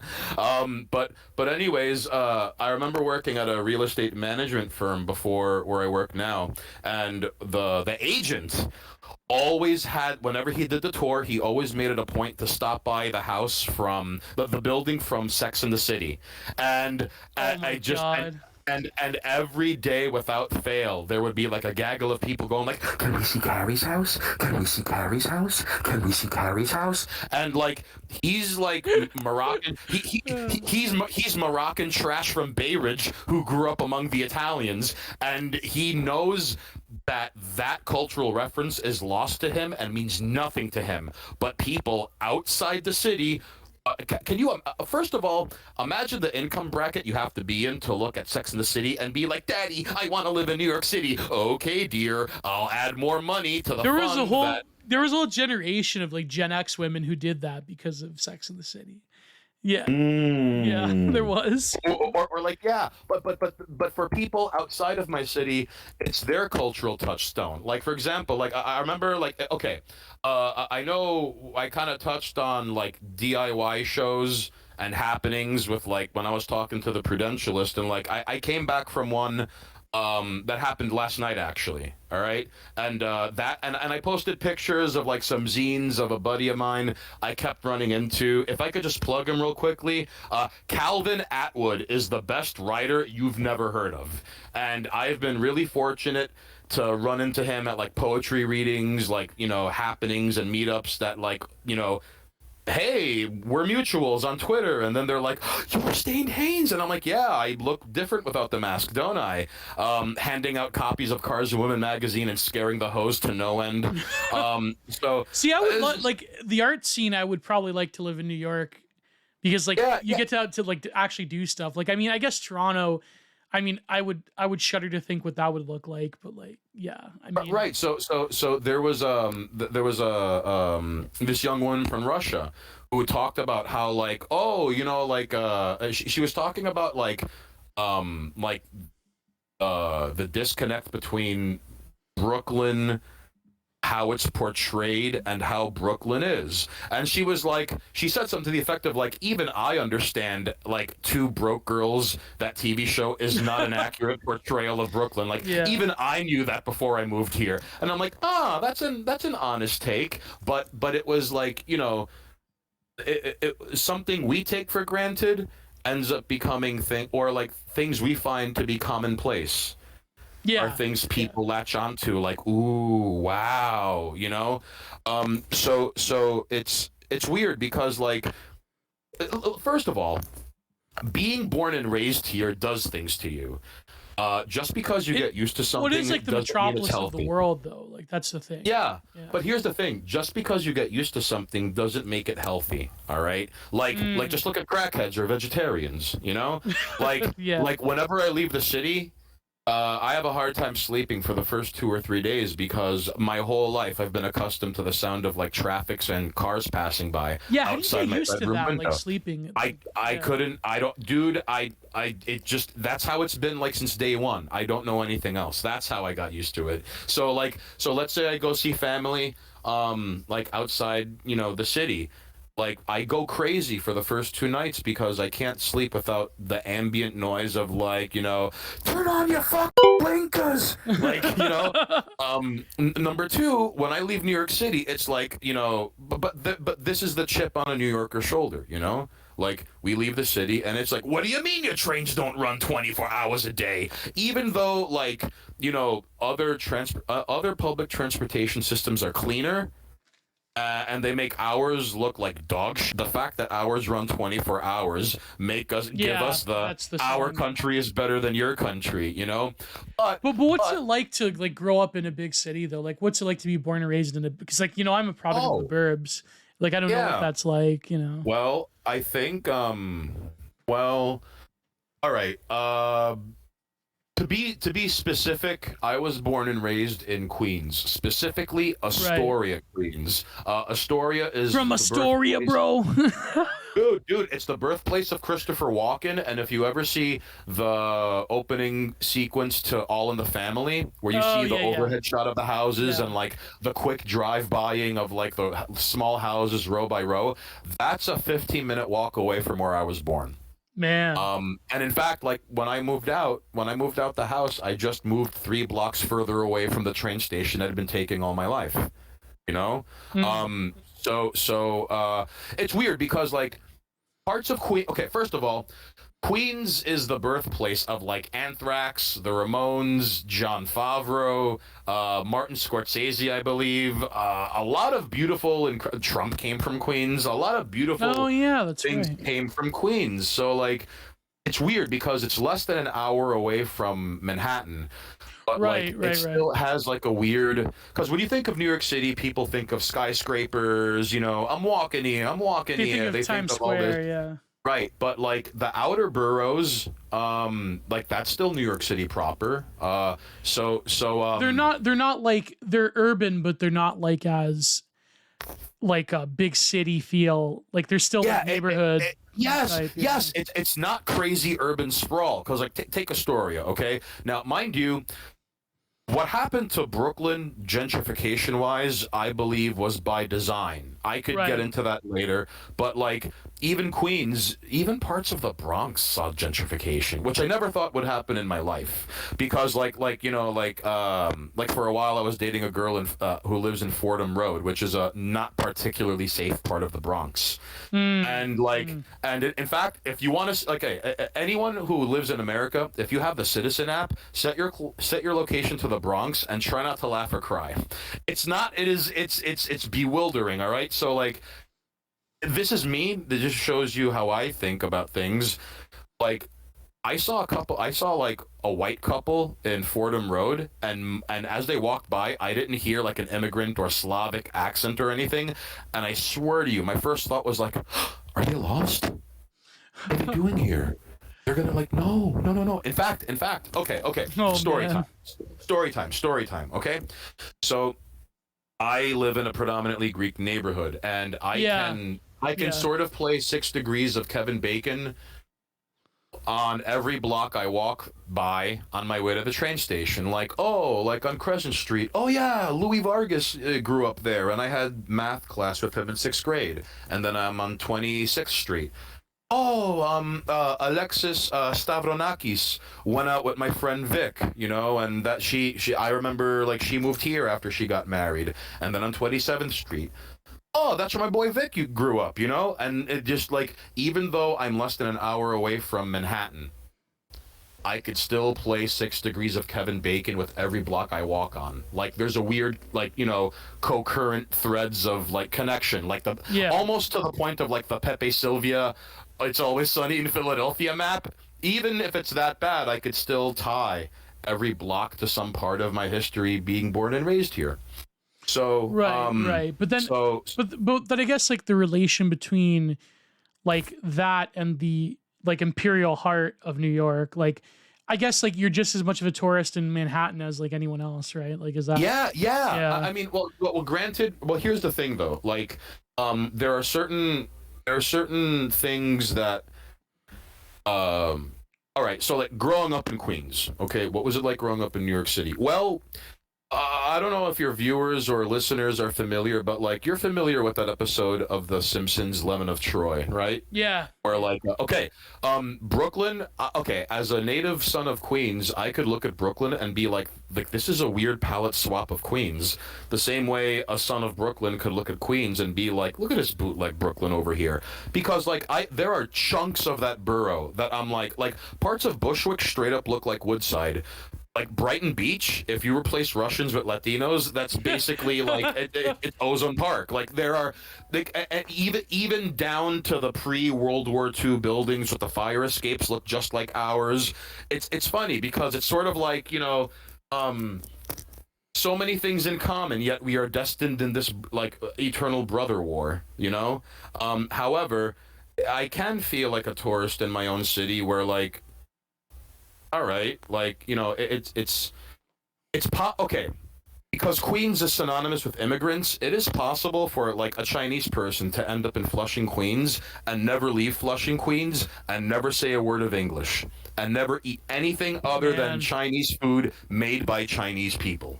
Like that's a very real possible. But like, and imagine being born and raised and living like 3 minutes away from that. Yeah, Like, yeah. It's kind of like they say how like certain like gangs, like gang members, they'll police their territory, like in LA or whatever. Like they'll live like not even like a few kilometers away from the beach, and they've never seen the beach. It's kind of like that sort of territorial nature to like living in a big city, which I guess by necessity, like that's what like multiculturalism breeds is like, people, yeah. But I will say, in terms of like, okay, now do you mean growing up in terms of like adolescence, coming of age, my childhood? Yeah. Like, what's it like being a kid like in a big city? Like that's. Oh, okay. So I because like think, suburbia is more advantageous to like I guess growing up as a kid, but like that has its own, Okay, so I'll give you an example. So like in elementary school, in middle school, and even up until high school, even in college, actually, like meeting kids from countries I had to look up on a globe. I don't remember globes. Meeting kids, like I remember, like I was in elementary school and there was like a kid whose parents were from Trinidad, but specifically from the island of Tobago. And I remember getting into this weird, drawn-out conversation, like, wait, so does that make you Tobagian, not Trinidadian? No, that makes me Trini. And I'm like, right, but your family isn't from the island Trinidad proper, they're from Tobago. Burkina Faso, like, disputed zone. Who called all this fucking crazy place? Right. Yeah. Right, but then or like, like for example, a friend of mine came from before it became Myanmar, he came from Burma. And like and then like and the only reason I knew about like, for example, like Mrs. Shianatasha, like she was my 6th grade Spanish teacher, and she came from Cambodia, and to learn about the fields from someone whose parents left Cambodia, while like you learn about things by the lived experience of people you live among, right, right. Like for example, any non-Greek living in Astoria must have heard at least 100 Greek grandmas crying about what the Turks did to the Greeks and what the Germans did to the Greeks so many years ago. It's part of like their narrative. It's part, right. But also, growing up in Queens, you see a lot of crazy, like the worst racism I've ever seen in my life was always blacks towards blacks, Latinos towards other Latinos, Asians towards Asians. Dude, because like, first of all, like race breaks down into very specific lines drawn in the sand, because like, it's not so much like, is that kid white? No. Is he like what, Irish, Polish, Russian, Hungarian, because the Polish kids, like if there were other Polish kids, would naturally gravitate towards Polish kids, right? The same way, like, you know, the Greeks would naturally, if there were other Greeks Yeah, around, you stay with your gravitate. kind. Yeah. Right. So even among like, so it's weird how like even the hood rats knew very well that like, imagine a hood rat telling like a Serbian immigrant, "Yo, Marco, you look white, but you don't act white," and saying that as like a term of endearment, you know, like that's something I think that's unique to, I think, not just cities but or just hoods, but like I'm not saying it only happens in Queens. I'd like to believe it happens in other cities and hoods, but the point is like growing up in New York City, like you're forced to at least be aware of things like, all right, when I was in high school, there was this like just gorgeous young woman I had classes with, this like tall, like very dark skinned Indian woman who like surprise surprise like ended up like becoming a model. All right. And I remember one day in the cafeteria, and like she had a crush on this like other Indian kid, but like first of all, like it was so funny to see like a squat, ugly, like looking guy reject the advances of this tall, beautiful creature because like, oh, you have darker skin than I do, so my parents would never. You're a D-lot.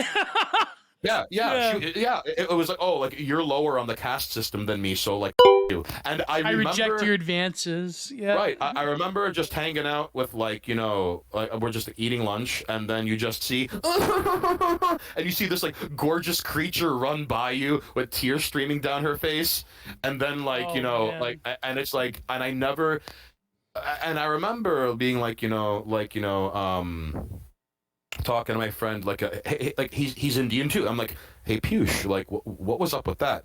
Oh, he is of the Brahmin caste and she is an untouchable, so that's never allowed. And I'm like, wait a second, so that baggage from the mother country plays out here? And he's like, yeah dude, every day. And I'm I like, forget who said it. Yeah, I forget who said it. I think it was like Echo Chambers or someone like that on Twitter, who said like, you know, everyone's ethnic conflicts get imported to America and like we have to suffer from it. Like you have to suffer by it. Dude, one of my favorite, let the record state, no one does whiter than white than Indians or Asians who come into money, all right? Oh, God, yeah. Ted Wasana-san in King of the Hill is one of the greatest jokes of all time. Chain The fact that, Wasana-san, like, yeah. the fact that he looks just like Khan, but haha, Khan, yes, I understand. I too am a Laotian American. And it's like he's painfully white.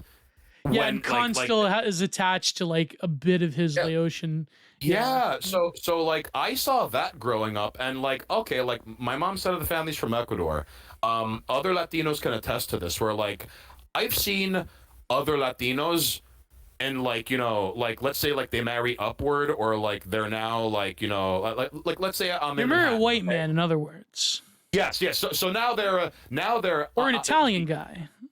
Right, or the same thing happened with Greek people too, I imagine. But like I remember one time, like I was making my way from work to school, and like, you know, it's like, oh hey, it's my homie Francisco, and like he's from Colombia and we went to high school together, and I was about to be like, oye mira cabrón, qué pasó, qué te jode, qué está haciendo aquí en ese tiempo de la noche, carajo, porque yo me termino trabajando y estoy caminando a mis clases, y usted qué tú está haciendo, ah? And I was about to launch into that, and he gave me this look like, bro, don't blow my spot. Whoa! Because he was fair skinned, had green. Because like in Latin America, you got motherfuckers look like the brawny paper towel guy, you know, like castizos and very white looking Latinos, but out their mouth. Buenos tardes, estoy hablando con Gio Penacheta, and eso podcast que se llama Content Minded Corner. Like no, like so, like he locked eyes with me, and it was sort of like, don't blow this for me. Yeah. Like, because it's like, oh, because you're among the... and then we told Jeeves, how dare you? And then we threw him to the lion's den. Yeah, there's that resentment of that ethnic character that reminds them of their upbringing. Yeah, there was a book written about... I remember BAP had one episode on it, but it was written by a person of that particular nation in the Middle East, talking about other people of that particular nation in the Middle East, about like how... they resented like the ethnic character of like the typical like Mordecai Richler stereotype, you know what I mean? Like, and they're like, you know, and like the upper class ones, like for example, that's why they didn't like Bernie Sanders, because it reminded them of like the hustler, you know, of that particular ethnic character on the Make sort of like, yeah. He's like, that's why they probably don't like Trump, because he has that hustler mind. Like that's what Bab said. That's why they didn't like Trump, because he had that like almost like proto, you know, Semitic hustler type of thing. You know? Real quickly before I forget. One thing I saw growing up in New York City, because like lines are drawn in the sand, like no matter what, and there's gonna come a point where you're gonna get picked on for. In fact, okay, let me tell you my first encounter with racism. Okay. And it is no, it's not some horrible like, and then I got jumped because no, because and then I stood up in the subway and I told him how evil he was, and he had a MAGA hat on, and everyone clapped in the subway. Yes, it's just no, because like, dude, like in fact, like I've like people have gotten jumped and picked on because it was like, oh, like you like if you live 10-minute bus ride away from the hood. Like, statistically speaking, you're probably going to get picked on if you don't look like you live in the hood. Yeah. That's just how it is. That's just the law of averages, all right? So, like, I was in 5th grade.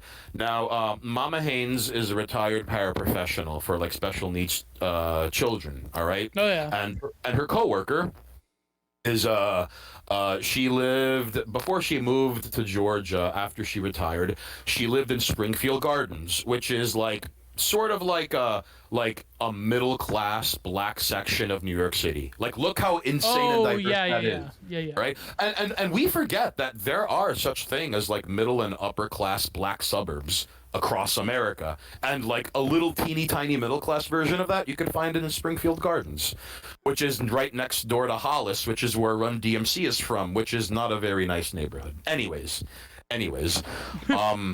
Also, speaking of, New York City is the only place you could see like Nigerian immigrants in the Bronx looking at African Americans and calling them the gamer word. Like, dude, it is so. I remember Nemitz brought that up in this podcast. Like, yeah. Oh, dude. In fact, okay. Imagine a Dominican guy who's blacker than Wesley Snipes looking at an African American and calling him the. That's part of growing up in New York City.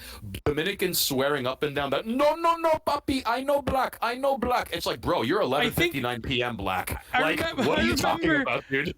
I remember being on, I think it was like one of those casual like Sunday streams. It was like with you and Mash Bastard, Charles, and I think like I said something like, you know, you're Puerto Rican, like aren't like Puerto Ricans like basically the black people of Latin America? Like I remember that slipped out of my mouth once. Oh yeah, no, everyone, all of Latin America hates Puerto Rico because they don't have to swim here or cross a border. They already have papers. Right? Yeah, like they're in this like weird thing where they are American, but they're kind of not, but they are. Like they're because if Puerto Rico became a state overnight, it would be the poorest state in the union with the lowest life expectancy rates. All right, it'd be worse than any sort of like southern. And if you want to be mean about it, they stole their flag from Cuba. They stole their music from the Dominican Republic. Like there is Puerto Rican culture, but it's not like. Also, what is up with the Puerto Rico? Every year, the Puerto Rican Day Parade ends up turning into like fest. I don't know. That was even on Seinfeld. Remember, they were going under the bleachers. Dude, I like, which is sad because like it's such a glaring reality. Even Seinfeld has to joke about. Which that episode would never get made nowadays. But yeah, you know. So real quickly, before I forget, I'm in 5th grade Stained Hanes, all right? And we're at this, like, block party in Springfield Garden. Now, mind you, like, you know, you didn't even earn the name Stained Hanes yet. You had to, like, go up the ranks before you could put on the lucha mask. You were El Hijo de Stained Hanes, yeah. Right. I was El Hijo de Stained Hanes, all right? So now, because, like, there were, like, a few, like, Latino people there. Like there was like one like I think they were Malaysian. I don't know, but like I have no, which is funny enough because like that family owned a number of businesses in the neighborhood next door, Hollis, which I never understood. Like, how come a Malaysian couple owns the liquor store, the hair salon, and the laundromat, and the Chinese takeout place with a bulletproof glass in the counter? Like, how come, like, why do people not living in black communities own the businesses in the black communities? Oh, I wonder why. And it wasn't until I read Marcus Garvey and Malcolm X that I realized, oh, other people in that community realized this. Okay, this isn't some crazy phantom anomaly. Well, that and a bunch of other reasons why I can't. Yeah, but, you know. multiple sprawling reasons that would end us on the ADL hate list. Yeah, exactly. But then, like, yeah, the gentrification thing is quite like, I know, like, for example, in LA, because of the riots, there was like, you know, the classic example of like the Koreans versus like the African Americans. But like in New York, like I'd imagine that like the ethnic tensions between largely like Asian, maybe some Greek Italian, maybe some of other, you know, people, nation in the Middle East, people that are like, you know, they have like leasing control over a lot of the businesses, and like, you know, people of like Latino and African American background that are lower on the totem pole. Like, are those ethnic tensions are pretty much like apparent, right? Like that's yeah. I mean, although I would say like, and we could discuss this later, but like all right. Black on Asian violence has been one of the dirty secrets of the West Coast for decades. And, oh yeah, that's like an issue du jour still. Yeah, that's... right. But like here's the problem. Here's the problem. Watch this get clipped and taken out of context and made me out to be a bigot. Here's the problem with Asians, Gio. All right? Oh, God. Asians are a minority who were oppressed in these United States of America, but still managed to be successful. And this destroys the narrative of systemic injustice and threatens our cultural agreement held together by compliance, peer pressure, and views that curiously align with multinational corporations, academia, Hollywood, and blue ticks. Like, which is like, there is resentment towards this population that, like, all right, like, I know you can't compare, like, historical grievances with people, but what I find funny is that chattel slavery is somehow, like, the equivalent of 11 Arab slave trades. And like right now in Libya, you could buy an African slave for give or take 200 American, give or take market fluctuation. But chattel slavery, ooh, like all of the ills of the history of the world stem from this one, like, you know, like it really is like almost like a theological basis of America at this point. Yeah, it's right. So. That being said, like, there was a Malaysian family in this mostly black block party. All right. So I remember Mom was like, "What are you doing?" Because I was like, "Oh boy, they have cable TV." You know, like I immediately keep going back and forth between Comedy Central and Cartoon Network when one is on a commercial break. Oh yeah, you know? And she's like, "What are you doing?" I'm like, "They have cable TV," and she was like, "Go play outside with the other kids." I'm like, all right. And they're playing basketball. And I'm like, hey, can I play? And I remember one kid just looked at me and went, "Oh." I was like, so why Tyrone not? told you couldn't play basketball. And he was like, why not? And I was like, why not? Why? And he goes, "'Cause you're white." And I had never been called that in my life before. Up until that point, I didn't even know what it meant. Because like, I look like some asshole you stand in line behind to get souvlaki. Right outside St. Irene's Church on like 33rd Street and Ditmars Boulevard. I don't look like I'm kind of swarthy, but that was an example of me like, oh, ethno-narcissists can only see the world in black and not black. Like even among their, like, you know what I mean? Like so. Yeah. So immediately you're coded as a white person, even though you're Puerto Rican. It's like, wait, yeah, you're Puerto Rican, right?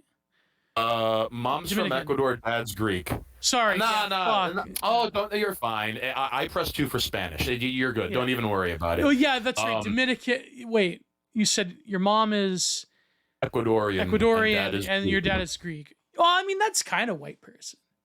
That's Compared, that's like that's a bit mayo. That's like you know, that's kind of like it's like tzatziki sauce. how about yes, I'll meet you halfway. Oh It's yeah, tzatziki.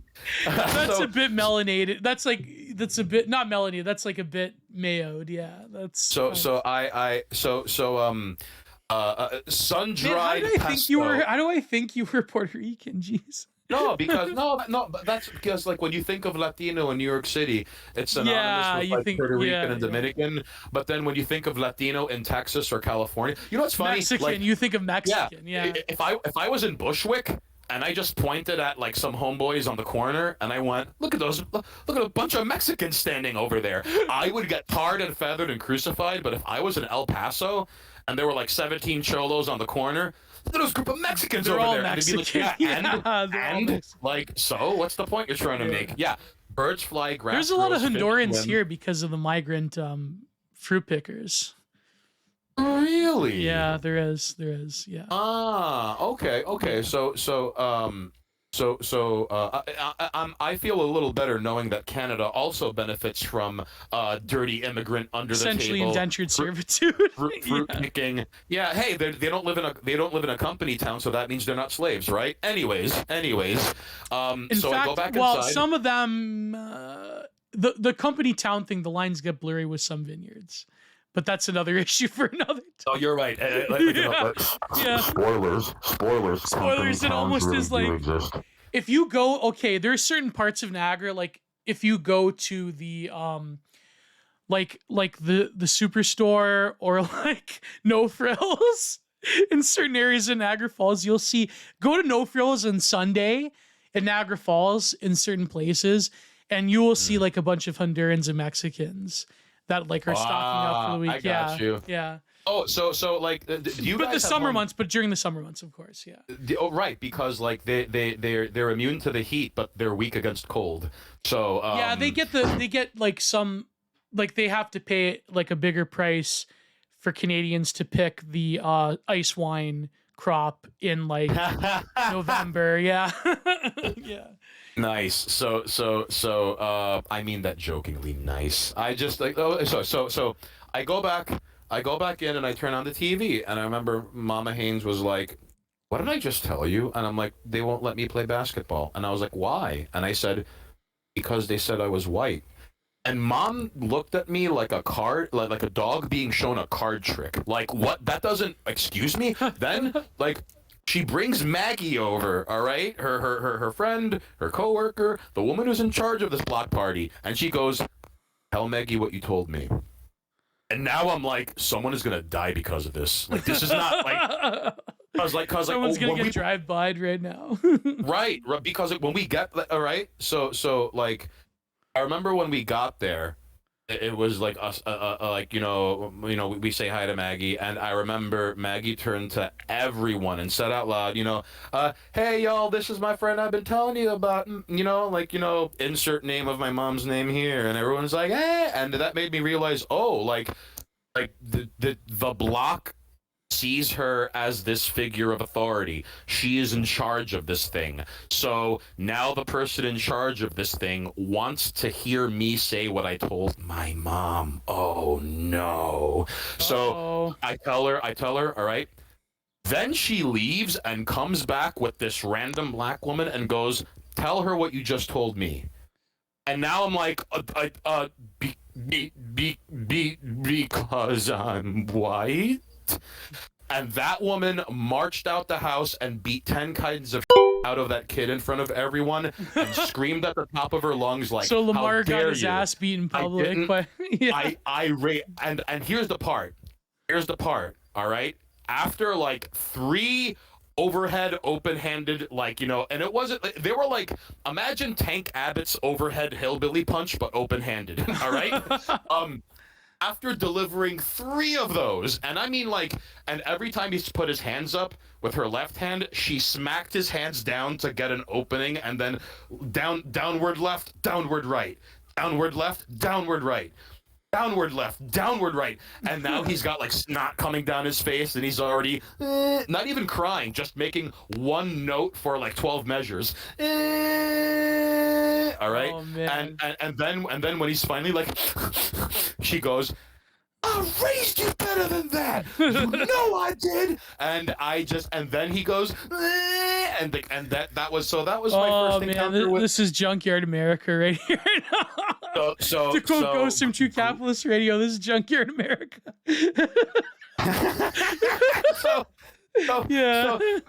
So that was growing up in New York City. That was my first encounter with racism, and in fact, I've asked women I've been involved with and went out with who were like, for example, like I dated a girl from Guyana, and there are some Guyanese who straight up look like they're from India.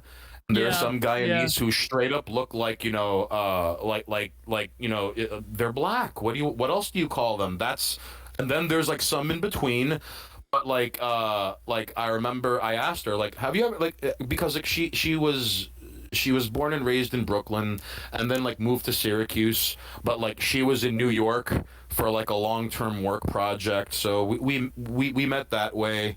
And I remember asking her, like, did you ever face racism when you were like living here in New York? And she's like, no, I never faced racism until I left the city. Whoa. Which, like, again, not every person's experience is like across the board. According to her, she was like, oh, like I didn't face racism until like she was like, the first time anyone ever said anything racist to me was when I was in Florida. And it was weird because like a Cuban mistook her for a Haitian, and she called her a Haitian gamer word, and she was like, don't associate me with that Creole speaking trash. Like, everyone hates ugly. the Haitians down there. Dude, because flows downhill. Like Puerto Ricans look down on Dominicans because LOL, you're black. That's like in Toronto, Muslims hate Haitians. Like, yeah. Oh, dude. But you know what's funny though? And like in Montreal, I believe, like, there's a lot of them. There's a lot of Haitians in Montreal. But the Haitians who moved to Montreal when shit was popping off in their country, they could afford to move. So then, like, black for a while were synonymous with like nerdy middle class guys who wore glasses and listened to Rush, like behind their mom's backs. Yeah, the black people that went to Montreal, they're different than like the stereotypical depictions of like American like inner city. Instead of like a Training Day or Boys in the Hood. Yeah, they're miles apart from that. Yeah. So anyways, not everyone's like, Training Day. Such a Kino film, Training Day. Not everyone's like Denzel Washington as Detective Alonzo is one of the scariest things I've ever seen committed to cinema, and he does it like so well. Anyways, come here, boy. You know your girlfriend there? They're gonna run a train on her. You know what a train is, boy, don't you? It's so good, and I love how like like he's on patrol, and like Ethan Hawke's character is like, don't pull over. Why? There's some guy, and then like he's watching his partner struggle in like in a brain crisis wrestling mode fight with a homeless guy who was about to like a girl, and he's just standing there like, you gotta like, ooh, sleeper hold, that's against police, like, and why did you help me? And he's like, I'm not always gonna be there to protect you. Yeah. Like when show's down, and which is like, ooh, sink or swim, throw him to the woods. And so anyways, not everyone's lived experience here in New York is across the board. Imagine being born and raised in Brooklyn and living next door to like the Guinea Dago-Wops of Bay Ridge, Brooklyn, and not once ever experiencing like this grand narrative that you've been sold your whole life. And then your lived experience doesn't reflect that, you know. So to return on what I was saying, like Puerto Ricans look down on Dominicans because LOL you're black, and then Dominicans look down on Haitians because LOL you're black, and then Haitians look down on African Americans because LOL you're black. Like, but because shit flows downhill, all right. Yeah. And it's sort of like,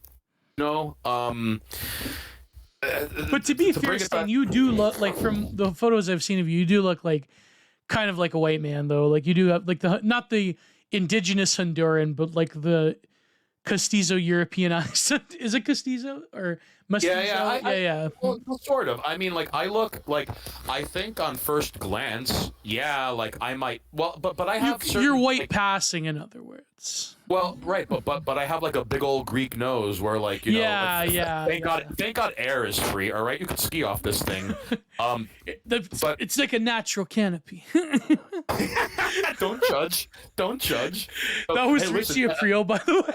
small animals have died under the shadow my nose casts. Okay, so So all us swaps went to Brooklyn, right? Or like, where didn't we go to Astoria too? Yeah, we. Oh no, yeah, there are some Italians like here in Astoria. But we mostly went to like Long Island and like. Well, a lot of the WAPs ended up in, well, Bay Ridge, Brooklyn is like an Italian holdout. Yeah. Little Italy, here's the thing about growing up in New York City. Once upon a time, Little Italy used to be a neighborhood, and it was a neighborhood for like a century, and now it's like a 5-block walking tour radius. And like, but like Arthur Avenue in the Bronx is like, listen, like nukes can drop on New York City and Arthur Avenue will still be bada bing, get out of here. Yeah, in fact, no, dude, there was a famous case where like these Italians in Bay Ridge chased like they jumped him and like. Okay, they jumped him and then he ran away, and because he ran away, they got back up and they came at him with weapons, because that's all right. Then so this kid, like with no option, he crosses the highway on foot and like running at the top of as fast as his legs could carry him. He gets hit by a car, and then like the perpetrators were like they right, but like that's like that was a glaring. I mean. It's not and that then in the bad 90s anymore. When us Italians became white people, then that became bad. Yeah, dude. I remember first of all, Italians were considered a minority on the United States Census. Until like the Greeks 70s and certain forms of Slavs. It was like in between, like Asians almost, where it's like they're kind of like a minority, but they're kind of not, like in terms of like. Right. Well, that's because like Italians and Greeks especially never fully assimilate into like. Yeah. But it's funny. Like there's a book called How the Irish Became White, and like there's one example where like there was Thad Russell talked about that. Like it gives examples of like immigrants have been changing their name either by, for example, like in The Godfather, his last name was Andolini, but because he came from Corleone, Sicily, Vito Corleone, whatever, and that's it. Yeah, they would change the I'm so stupid when it comes to grammar. The very end of the Italian name, especially in southern Italy, what is it called? Surname? Yeah, no, like it ends in a consonant, or is it called a consonant or a vowel? Like Andolini, Penichetti, like they would like, I know like in central Italy or like in northern Italy, they would consciously like during certain periods, like the Norman invasion, they would like during the Norman, then the Habsburg invasion, like they would change it to like, instead of Pavani, they would say Pavan. Like it was to like either, Germanize it, or like when they went to Ellis Island, they would change it to make it not sound too Italian. Right. So a perfect example. Perry is a good example where they would take like the ERI and they would put an I in it, like Italians with the Perry with a Y. Like doesn't make any sense, you know. An example from the book is like this guy who became like a captain of industry, and his last name was Dermot, and it wasn't until he passed away that like the newspaper kind of like gave away the spoilers, and were like, turns out his name was McDermott, but he legally changed his name to Dermot so he could be in the Fortune 500. Irish did it as well? Yeah. Wow, man. It compared to like, I mean, like the Jewish populations in New York City never quite fully assimilate either, because like it is an ethnic group. Yeah, it depends on what type. Like the Hasidims don't, but like right. But that being said, but I don't believe him. Another my obligatory Sopranos reference on the podcast. It's so good though. Honestly though, I'm surprised how well that show has aged. Yeah, I know. Yeah, I don't think Zoomers can even like identify like half the cell phones in it. Like it's but But you were saying like, yeah, there's certain populations that just don't. Oh, right. So, But they so assimilate in the right place. Like the thing is, they assimilate in terms of like us Italians. Like I mean, in Canada it's different because like us Italians in Canada, we were like along with the Polish and especially the blue and yellow people and the Greeks and other people. We were all like basically conned by Trudeau's stepfather into like voting for the Liberals for life. But like in America, there's like Italians. I'm picturing Trudeau's father going like, I'll have those guinea dago ups voting Liberal for the next 200 years. I'll have the greasers voting for me for the next 1,000 years. Yeah, I'll have those Malakas voting Liberal for the next 200 years. Cut to like a bunch of Greeks like oiling bike chains with their hair. Ma, we're voting Liberal.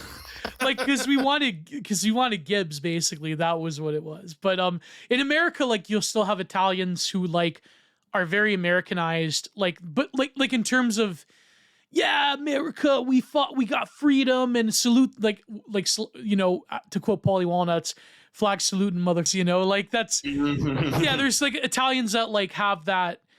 There's something about Italians in America that have a very particular like cultural sticking point. Like it's almost as if Italy was almost like destined to migrate to America. I mean, does that make any sense, Dane? Like, does that? It does. There seems to be something particular about Italians in America that like make it work. Like it's there's all like Italy almost influenced like a sort of a broad cultural undercurrent. Maybe because I'm Italian, I'm just making myself more important. But like, oh no, you know what I mean? Like, yeah, the government. I mean, like, this is probably the most lurid example, but like, a government asked Lucky Luciano for help when he was in prison during World War II. Yeah, to secure things in Sicily. Yeah, right. Yeah. And it's like, hey, the war's over. We'll go back to Sicily, and thank you for your help in winning the war for us. Yeah. So, but real quickly before I forget. Among the worst, okay, because like in terms of seeing racism here in New York City, like first of all, there is obviously like Koreans look down on the Chinese, but then among the Chinese, like the dark-skinned Chinese are getting picked on by the lighter-skinned Chinese because ha lol, your parents were farmers, that means they worked outside, that means they were poor, ha. Like, which is like, then like your parents are Mongols. Yeah. Right. It's in fact like one of the okay, like so like I went to Baruch College, all right, and I remember on my first day of classes, like I saw a Korean like American and a Korean from Korea, and they had the following exchange because they were going around the room. And, all right, everyone introduce yourself. And I'm like, hi, I'm Stained Hanes. I'm, from Astoria. And, my family's from blah. And hi, I'm so. So, like, hi, I'm Michael. I'm from Bensonhurst. And, my parents came from Korea. And then the guy next to him, it's like, oh, hi, like, I'm from Korea. I'm here studying. And I remember watching, like, the Korean from Brooklyn turn to the Korean from Korea. And he was like, oh, hey, like, nice to meet you, and the Korean turned to him, and it kind of gave him, like, an ocular pat and, like, a once-over, and he was like, I could smell the fisherman on you. Oh. And it was just this, like, what? And it just, I didn't, like, that's so... It's because even again, like the worst is when it's directed at their own because skin tone is also tied to class, and no one ever wants to talk about like, oh, skin bleaching. The skin bleaching industry in India is a $1 billion+ industry. Is that not white supremacy? Is that not and black women straightening their hair, is that not white supremacy? There seems to be a pattern in every country where like the light skins get to be the ruling class. But that's that's too much of a nuclear topic to explore in depth. But just so this doesn't turn into the racist things I saw growing up power hour. No, that's like with Italians too. Like, I mean, they'd be like, oh, you're like Southern, oh, and I'm like, you're a pull and tone, like, like Right, that's, yeah. right, and I think part of it you have to consider is that, like, take with the Italians. I mean, and I'm sure, like, I've seen it.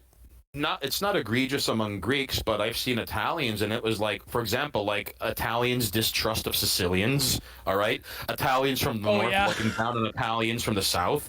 Oh A yeah. coworker of mine, he told me how, like, when he came to the country, his parents told him, if anyone asks you, just tell you you're Italian. Just say you're Italian. All right. And there was like a family in the building he lived in on Mulberry Street. Hey, remember Little Italy? It was a thing. So, like, Yeah, Mulberry. Yeah. he was living on Mulberry Street, which is like actually very close to the only shrine to all of San Gennaro in all of Little Italy is in all of North America is in Little Italy. All right. So, hey kids, you ever see The Godfather Part 2? Yeah, that happens in my in my city once a year, but with Chinese awning in front of half the businesses now. So he was a kid, and there was this like family on the floor above them that, like, they were on good terms with them. They were Italian, and one day he overheard him speaking Sicilian to his sister, and from that day forward, they never opened the door for them. Because, like, Sicilians, huh? So no, like there's still racism, but it's never like racism. We're sold on the news, and the narrative of racism we're sold by, like, ethno-narcissists and race hustlers. A lot of it doesn't exist, and if so, it's only like examples of the recent past. Like, for example, like even Al Sharpton had to dial it down because, like, there's no overriding arc of racism anymore. It's now just broken down into infinite petty grievances. But anyways, so like growing up here in New York City, our sports teams suck. Everyone loves a winner, so people slavishly worship the Yankees. But I have found that when I leave the city and I wear a New York Mets cap, that's sort of like my out. They're like, you hate the Yankees too, and I'm like, F the Yankees, and we bond, all right. You sort of get the feeling that, like, I've been blessed and fortunate to, like, leave my city and state and even country a few times. So growing up in New York City, like, all right, growing up in America, first off, like, all right, like, I'll give you an example. Portugal is beautiful and placid and incredibly chill and gorgeous and lovely, and I could totally see why people would look at a country. Unless you're Ethan Ralph, of course. Right, unless you're unless you are Guntzilla, all right. Then you're gonna have a bad time when you go to Portugal. However, there's too many British tourists, by the way. Yeah. Right. However, being in Portugal on vacation, I felt incredibly safe, but you know what? I wasn't free. Like, you realize other countries don't have a First Amendment. You realize other countries, like, in fact, okay, like what happened with Bill C-17 was a reminder to us in America that there's no freedom of speech in Canada. Nope. You know? Like, in fact, like there's an old Cold War joke where, like, an American and a Soviet are talking, and the American is like, in my country I have freedom of speech. I could go to the lawn of the White House and criticize. Yeah, Ronald Reagan told this joke. Yeah, you could go right up to the president's desk and slam his fist. Yeah, and say that you're doing a bad job. Yeah. And the Soviet said, I could do the same thing. I could go to the premier's desk, bang on the table, and go, I do not agree with the job the president of the United States of America is doing. Yeah. You know? It's like, Reagan said, like, I could go, the Russian said, I could go right to the Kremlin. I could slam the table on Gorbachev's desk, and I could say, Mr. Gorbachev, I don't agree with what Ronald Reagan is doing over there. Yeah. Like, but yeah, that was a good dad joke by Reagan.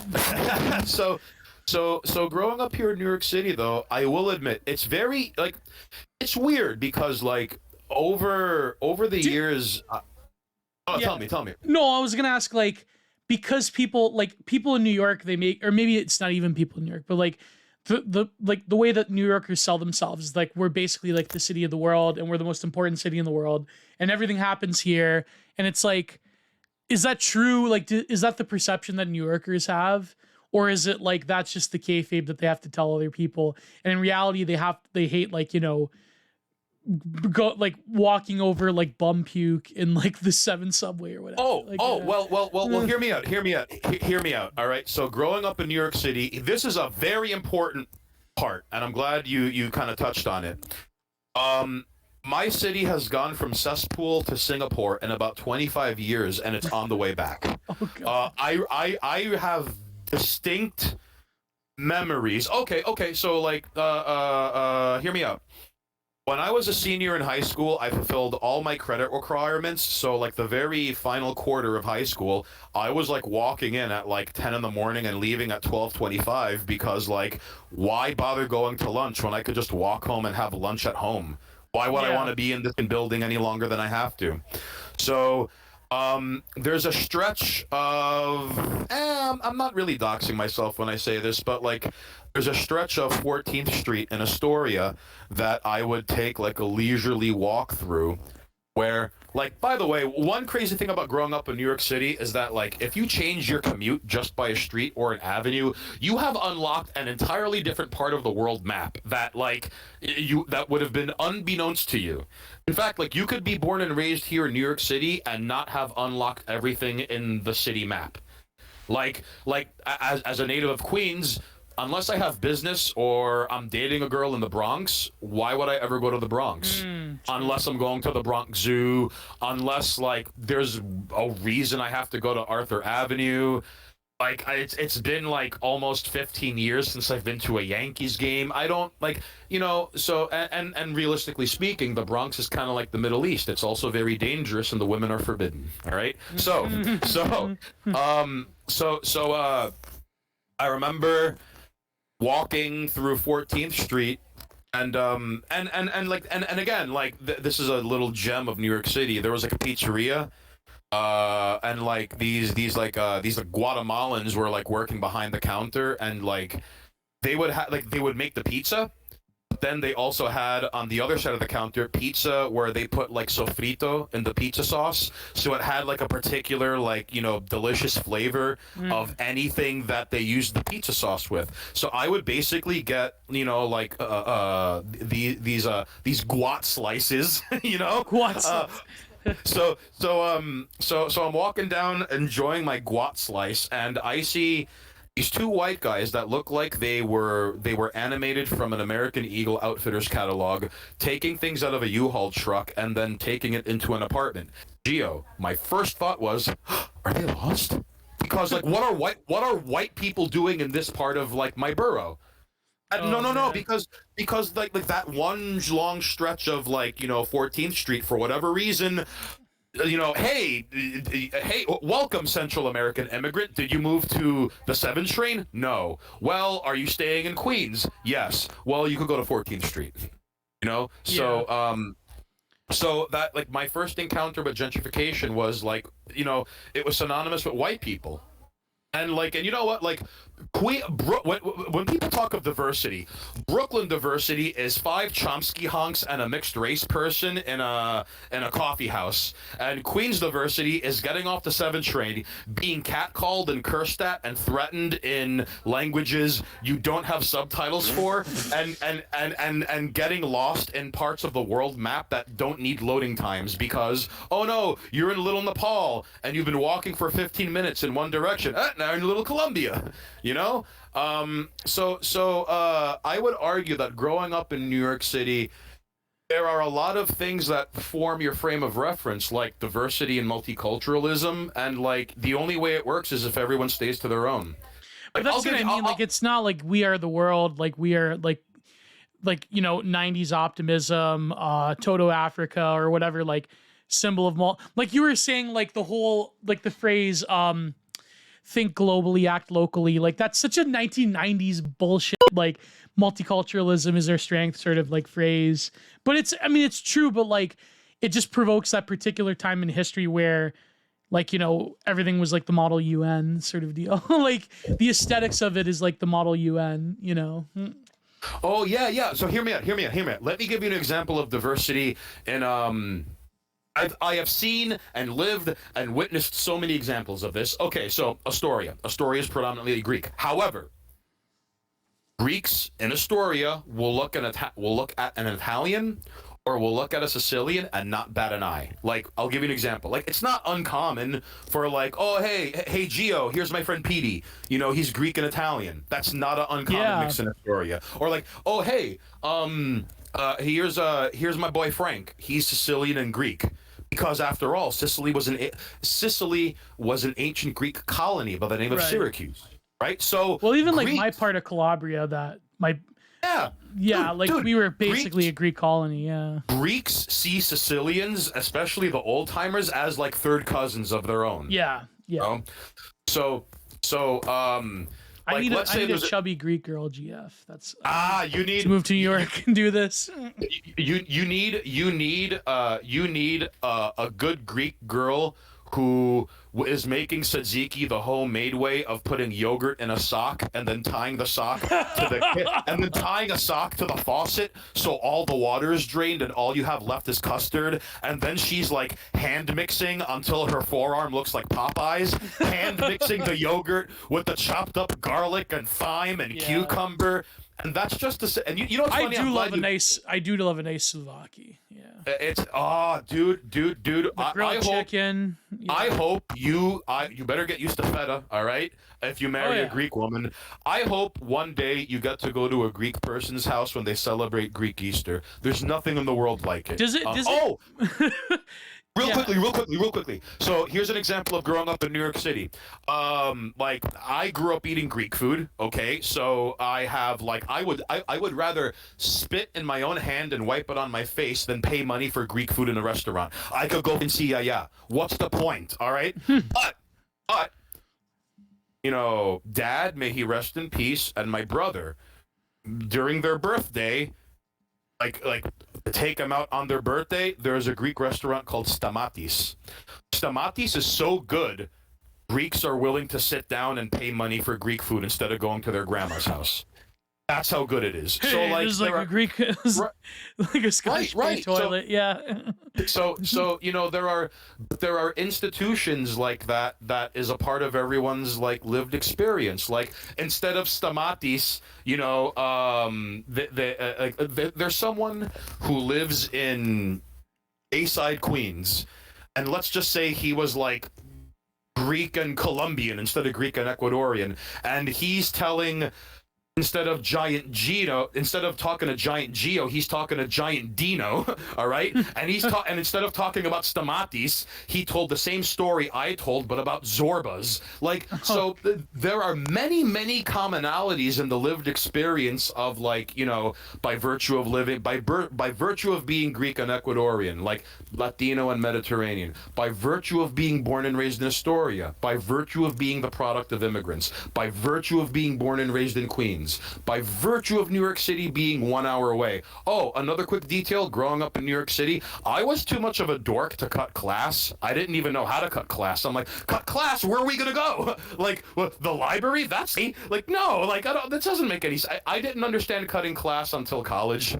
Anyways, but it was not uncommon to cut class and go to Manhattan.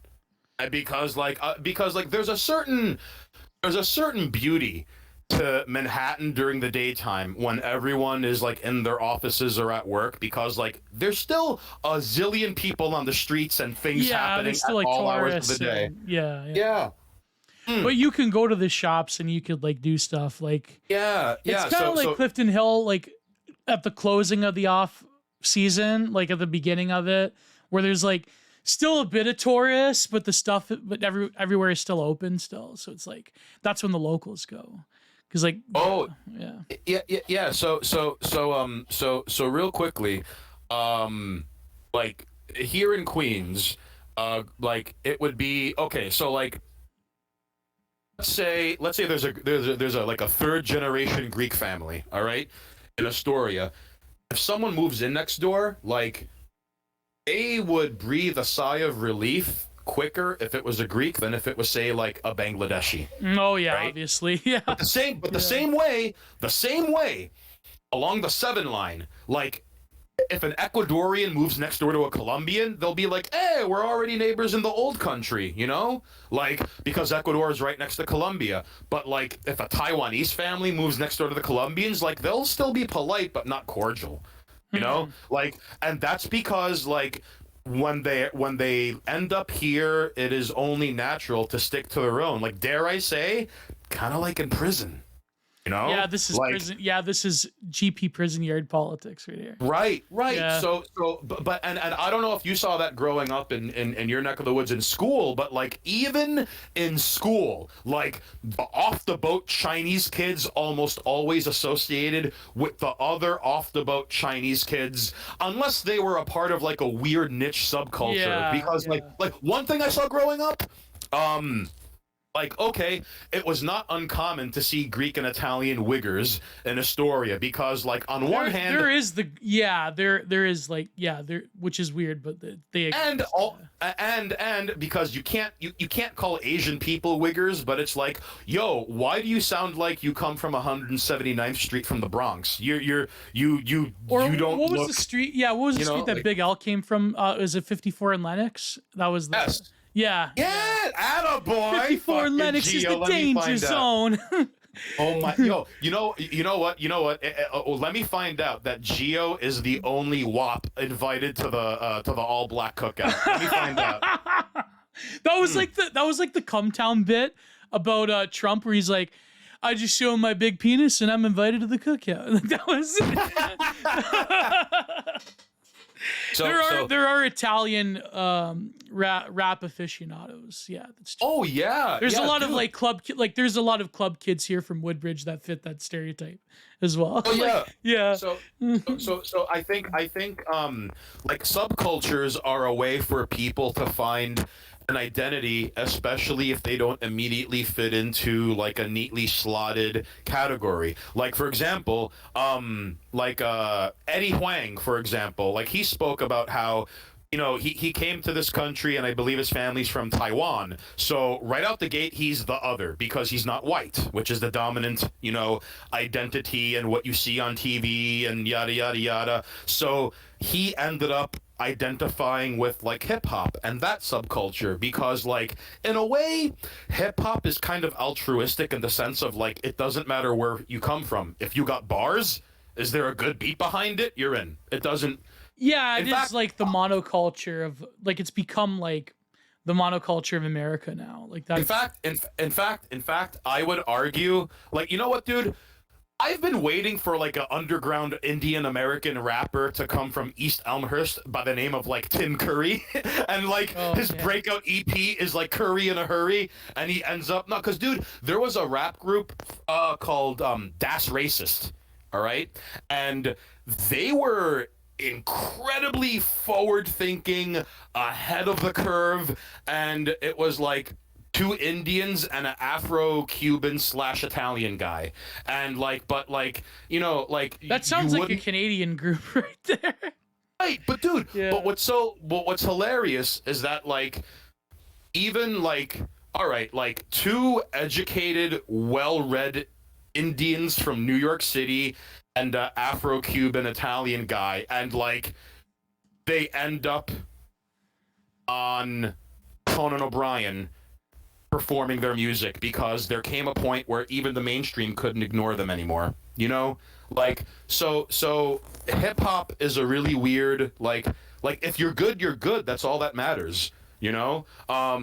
Granted, there is a weird double standard because like the gay people in hip hop is like Highlander. There can only be one. Like no one wants to own that title, and evidently that's we don't have to get into that. But like yeah, like Well, no, I think like I remember like this came up on Twitter once about like how like the sort of like the white liberal views like African American culture as like this weird like what Adorno would call like cult of authenticity.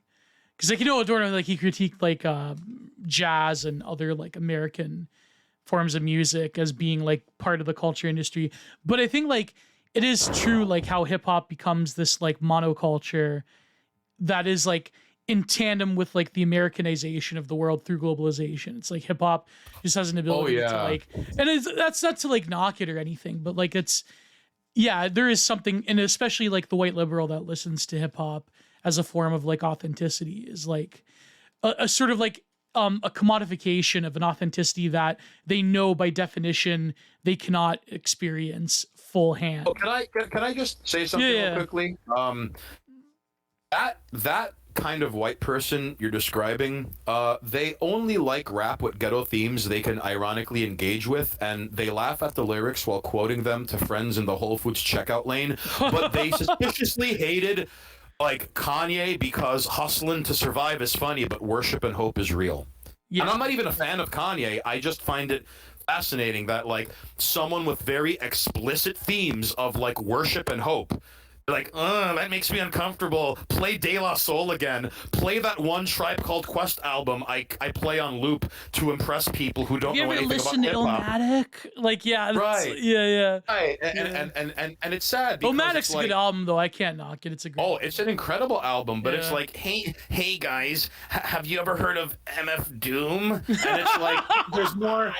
Like, listen, I'll wait for some white piece of in Williamsburg. I will hold my breath until one day he's like, "Hey, have you ever heard of Cannibal Ox?" Like, I'm waiting for the day I hear that one. Have you heard of Saigon? Yeah. my Pomo, he's California kid professor, like gave us Saigon lyrics once, like, and he's totally like went to UC Berkeley, went to like was like a surfer kid, like total Gen X like white liberal kid, and he like gave us Saigon lyrics in our American politics class, and I'm like, bro, but so like build on this, like it wasn't uncommon, like with the Chinese, that's how they built the CPR railroad, yeah. Oh, really?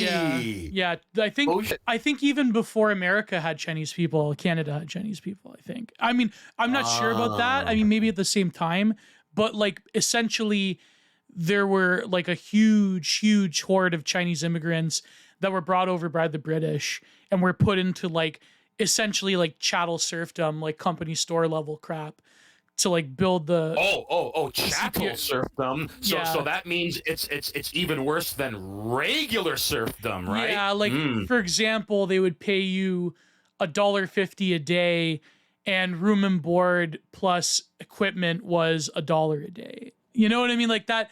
So the Chinese, they were essentially like indentured servants that helped build the Canada Pacific Railroad up in. That's why, you know why Vancouver is basically like Little China. It's because like a lot of those Chinese people have like deep roots there because they were brought over by the British to help build the Pacific Railway through the Rocky Mountains, and like a lot of them like died, and like they were basically like fodder for like the industrialists, and and like. Here in where I'm from, we have the CN Railway, but like the CPR is like the most like one of the most iconic like rail lines in North America, like rail companies and rail lines in North America, because they were like the first, like I think it was like the first one that truly connected like the Laurentines to like the Rocky Mountains and like throughout Canada, and like that opened up it really was the railroad that built Canada, because that opened up the union of provinces from Newfoundland, like the Atlantic provinces like Nova Scotia, Newfoundland, right, and up until here, which is like the Laurentians, right? So like all the elites in Canada come from Laurentines, like on Ottawa, Montreal, like so that's so if you go to like other parts of Canada, when they say like the Laurentian elite, they mean like Ontario, like a very narrow strip of Ontario and Quebec. Yeah, that's unsung history with Giant Geo.